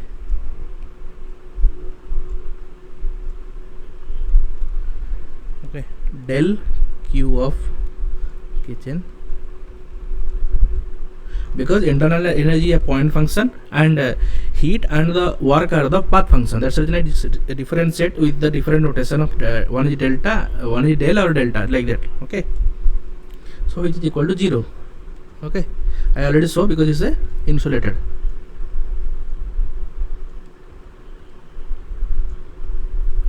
Okay, minus del W electrical.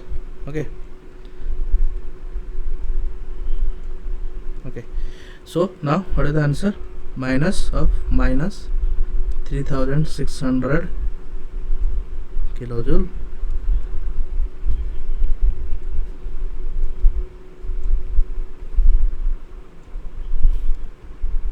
that means delta U kitchen is equal to 3600 kilojoule. Okay, so the answer is A.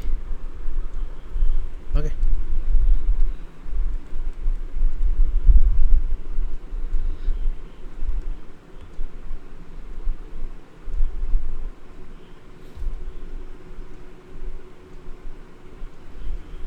okay, now next question.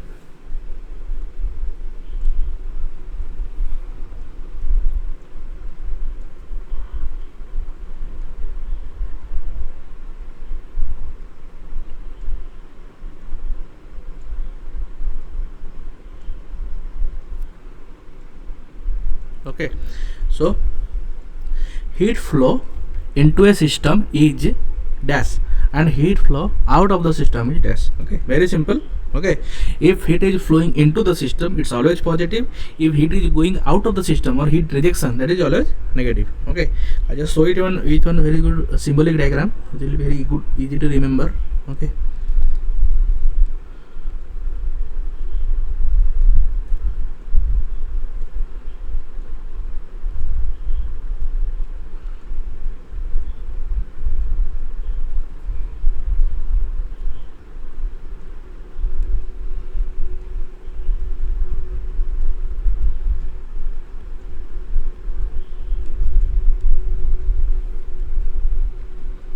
okay, what is Q? Q is your heat.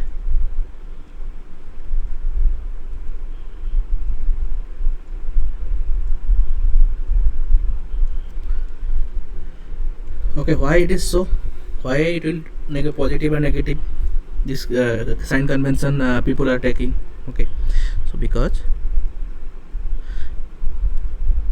heat flow from high temperature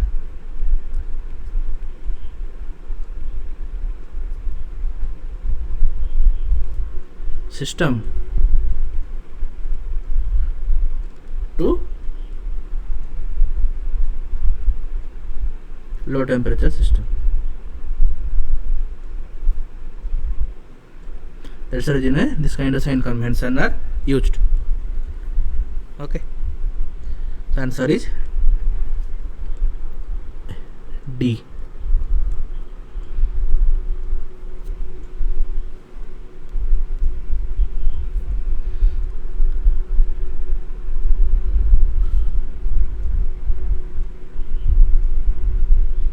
Okay,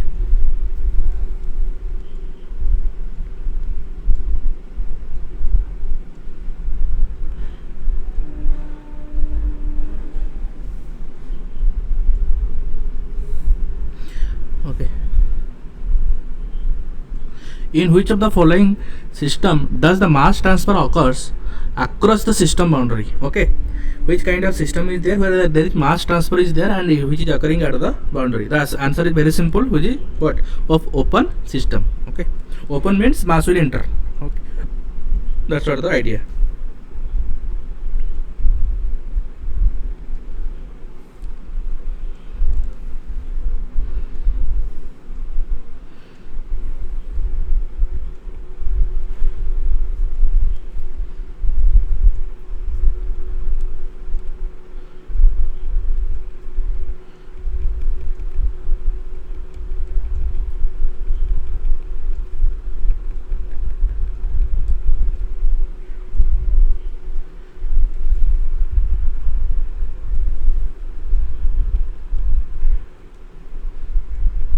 Sometimes open system are also called what? Control volume. Okay, this is your system boundary.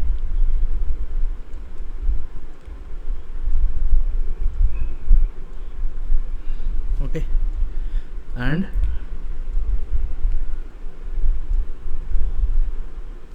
there exists mass transfer.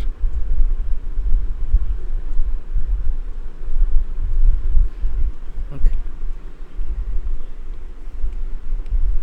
okay, so the answer is C. Okay, open system. Okay, we try to complete by 8:05 or 8:10. Okay, the section. One more only question left. Okay, this question and one more question only there. Okay,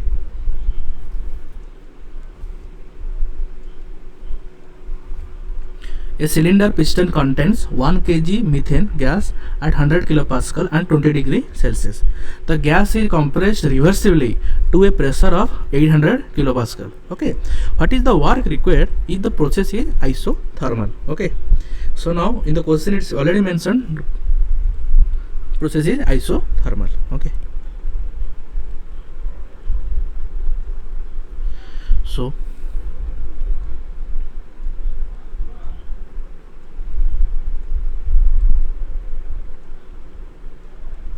T equal to constant because it's the isothermal process.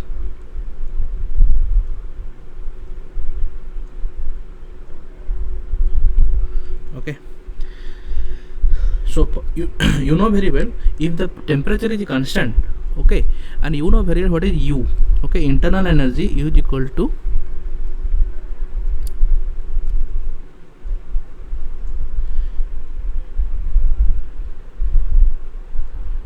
Cv into delta T.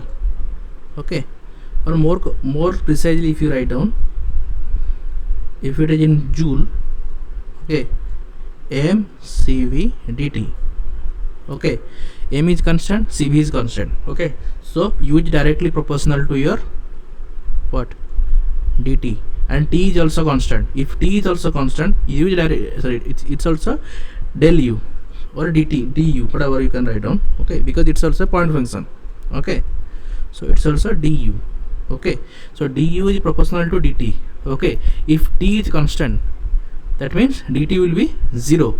Okay, if dt will be 0, okay, if you just see, okay, that means if T is equal to constant, that means this your dt will be what? 0.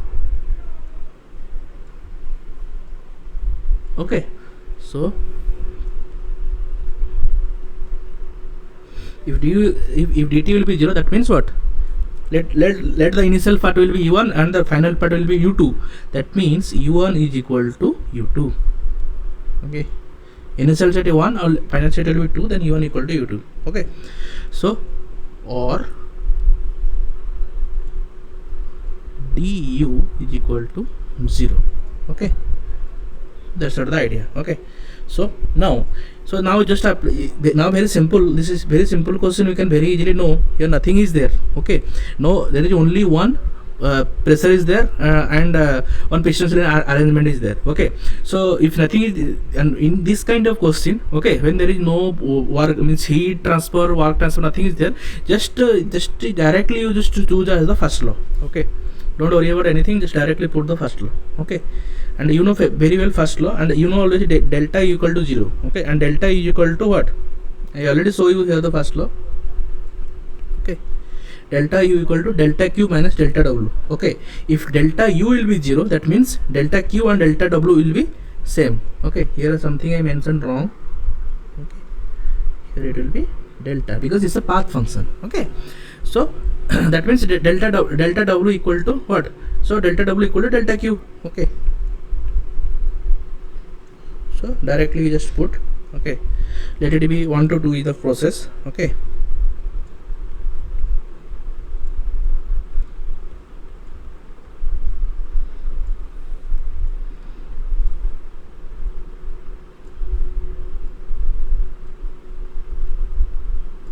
okay,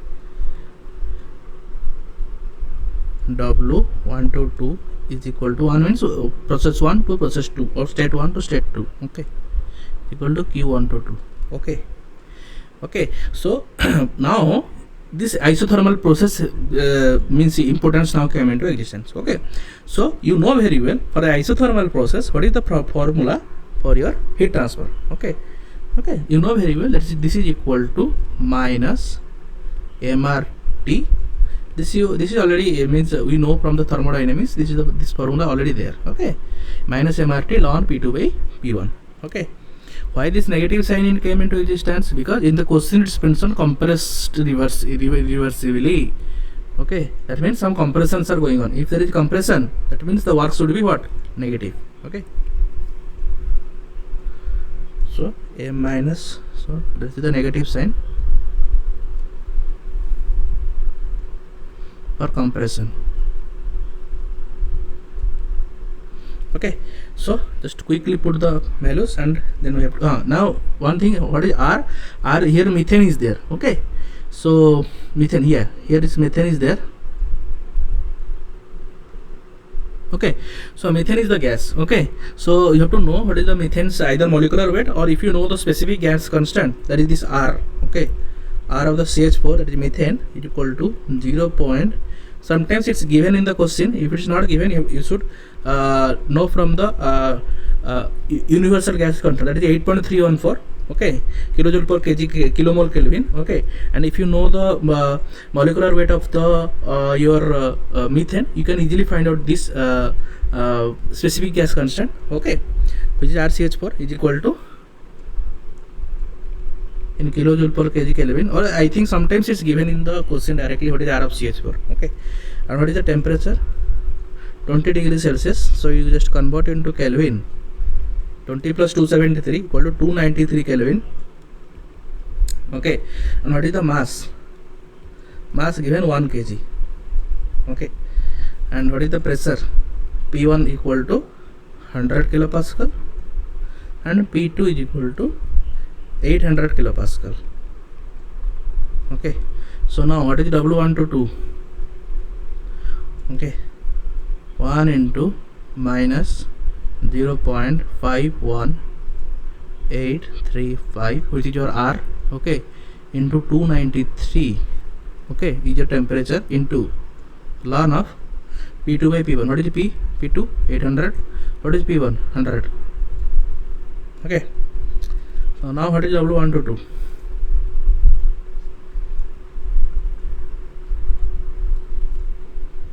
It will be negative. Okay, minus 316 kilojoule. Okay, so answer is your B. Negative sign means work done on the system.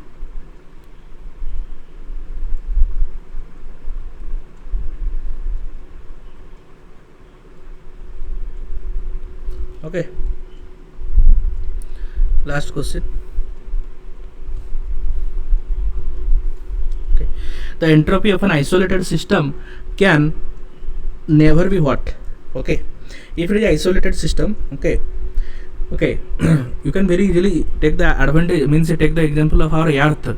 Okay, sometimes our earth can be, because earth's entropy can be assume it as okay, so earth's entropy can be assumed as we can assume earth as our one isolated system. Why isolated system? Because if you see earth as our whole system, what's going on inside the earth, if the entropy is rising or decreasing or whatever it's going on, we don't care. Okay, so that's why sometimes also we can assume it our earth is our isolated system, because from the earth whatever the energy is going out, obviously some radiation energy will be there. Okay, but that is as compared to the size of the earth, it's very negligible. But if we consider the sun, then obviously it cannot be a isolated system. Okay, so for sometimes we assume earth as our isolated system.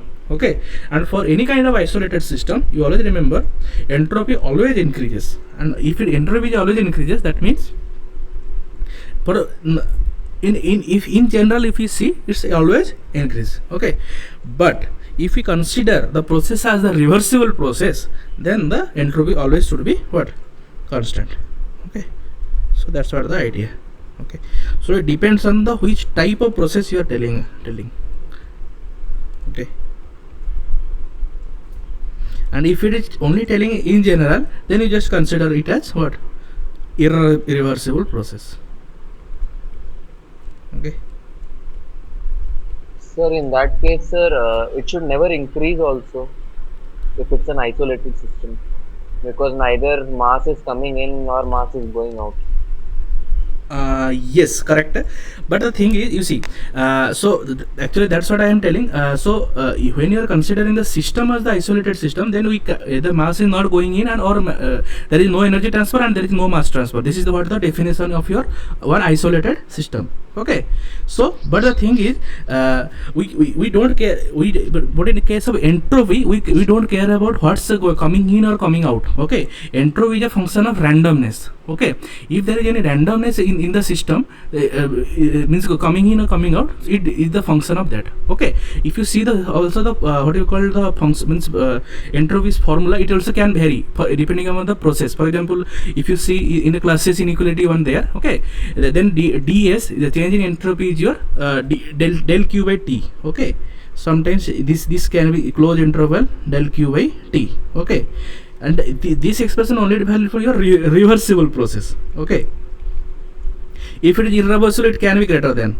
Okay. So this entropy is a kind of complicated thing. It can be increased or can be decreased. It depends on the process. Actually, this question why I am taken, because sometimes if you see the isolated system, you directly just going to go into the option B. That is, it can be the 0. Okay. So that's the reason only I take this question. That it depends on the type of process, whatever the process you are talking about. Okay.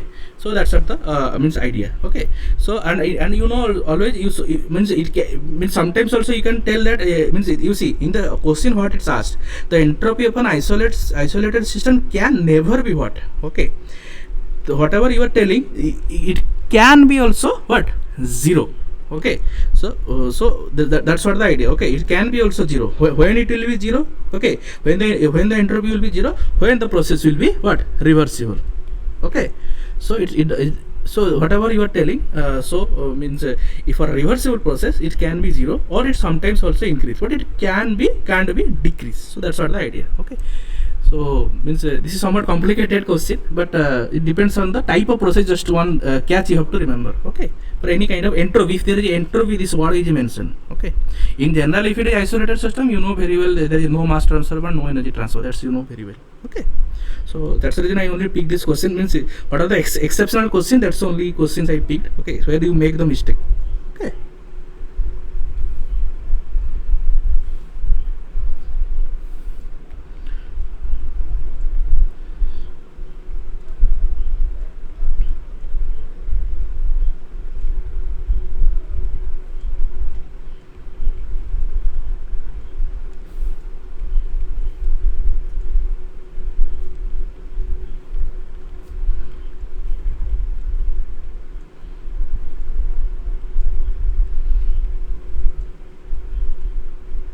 Okay.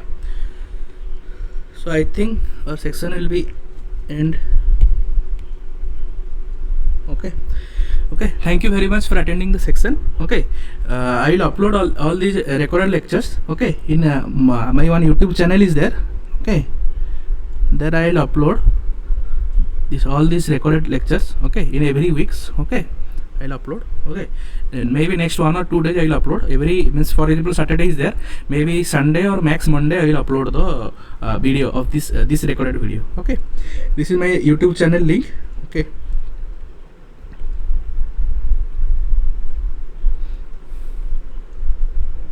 Okay, you can find means whatever the video I am uploading. Okay, you can see also. If for example you will miss some part of the section, okay, every week I will record the section. Okay, this week it will be somewhat simple questions are there. Okay, from the next week onwards we just really go into the deep into the course, so the question will be somewhat lengthy. Okay, because in one question I will solve 3-4 questions at a time. Okay, so this kind of questions will be there in the next classes. Okay, mostly the questions will be lengthy, not this much short question. Some short question will be there. Okay, MCQ question will be there, but the question also lengthy questions will also come. Okay, because this is the basic part, basic fluid mechanics, basic thermodynamics and basics of propulsion. Okay, this is what this whole section just tell. Okay, so Thank you very much for attending 2 hour section patientfully. Okay, we will meet next week, next Saturday 6 to 8. Okay, and I will be there by 6 exactly 6. Okay. Okay, thank you very much. Okay, all of you, and good night. Okay, I will end the section. Okay. Thank you, sir. Thank you, sir.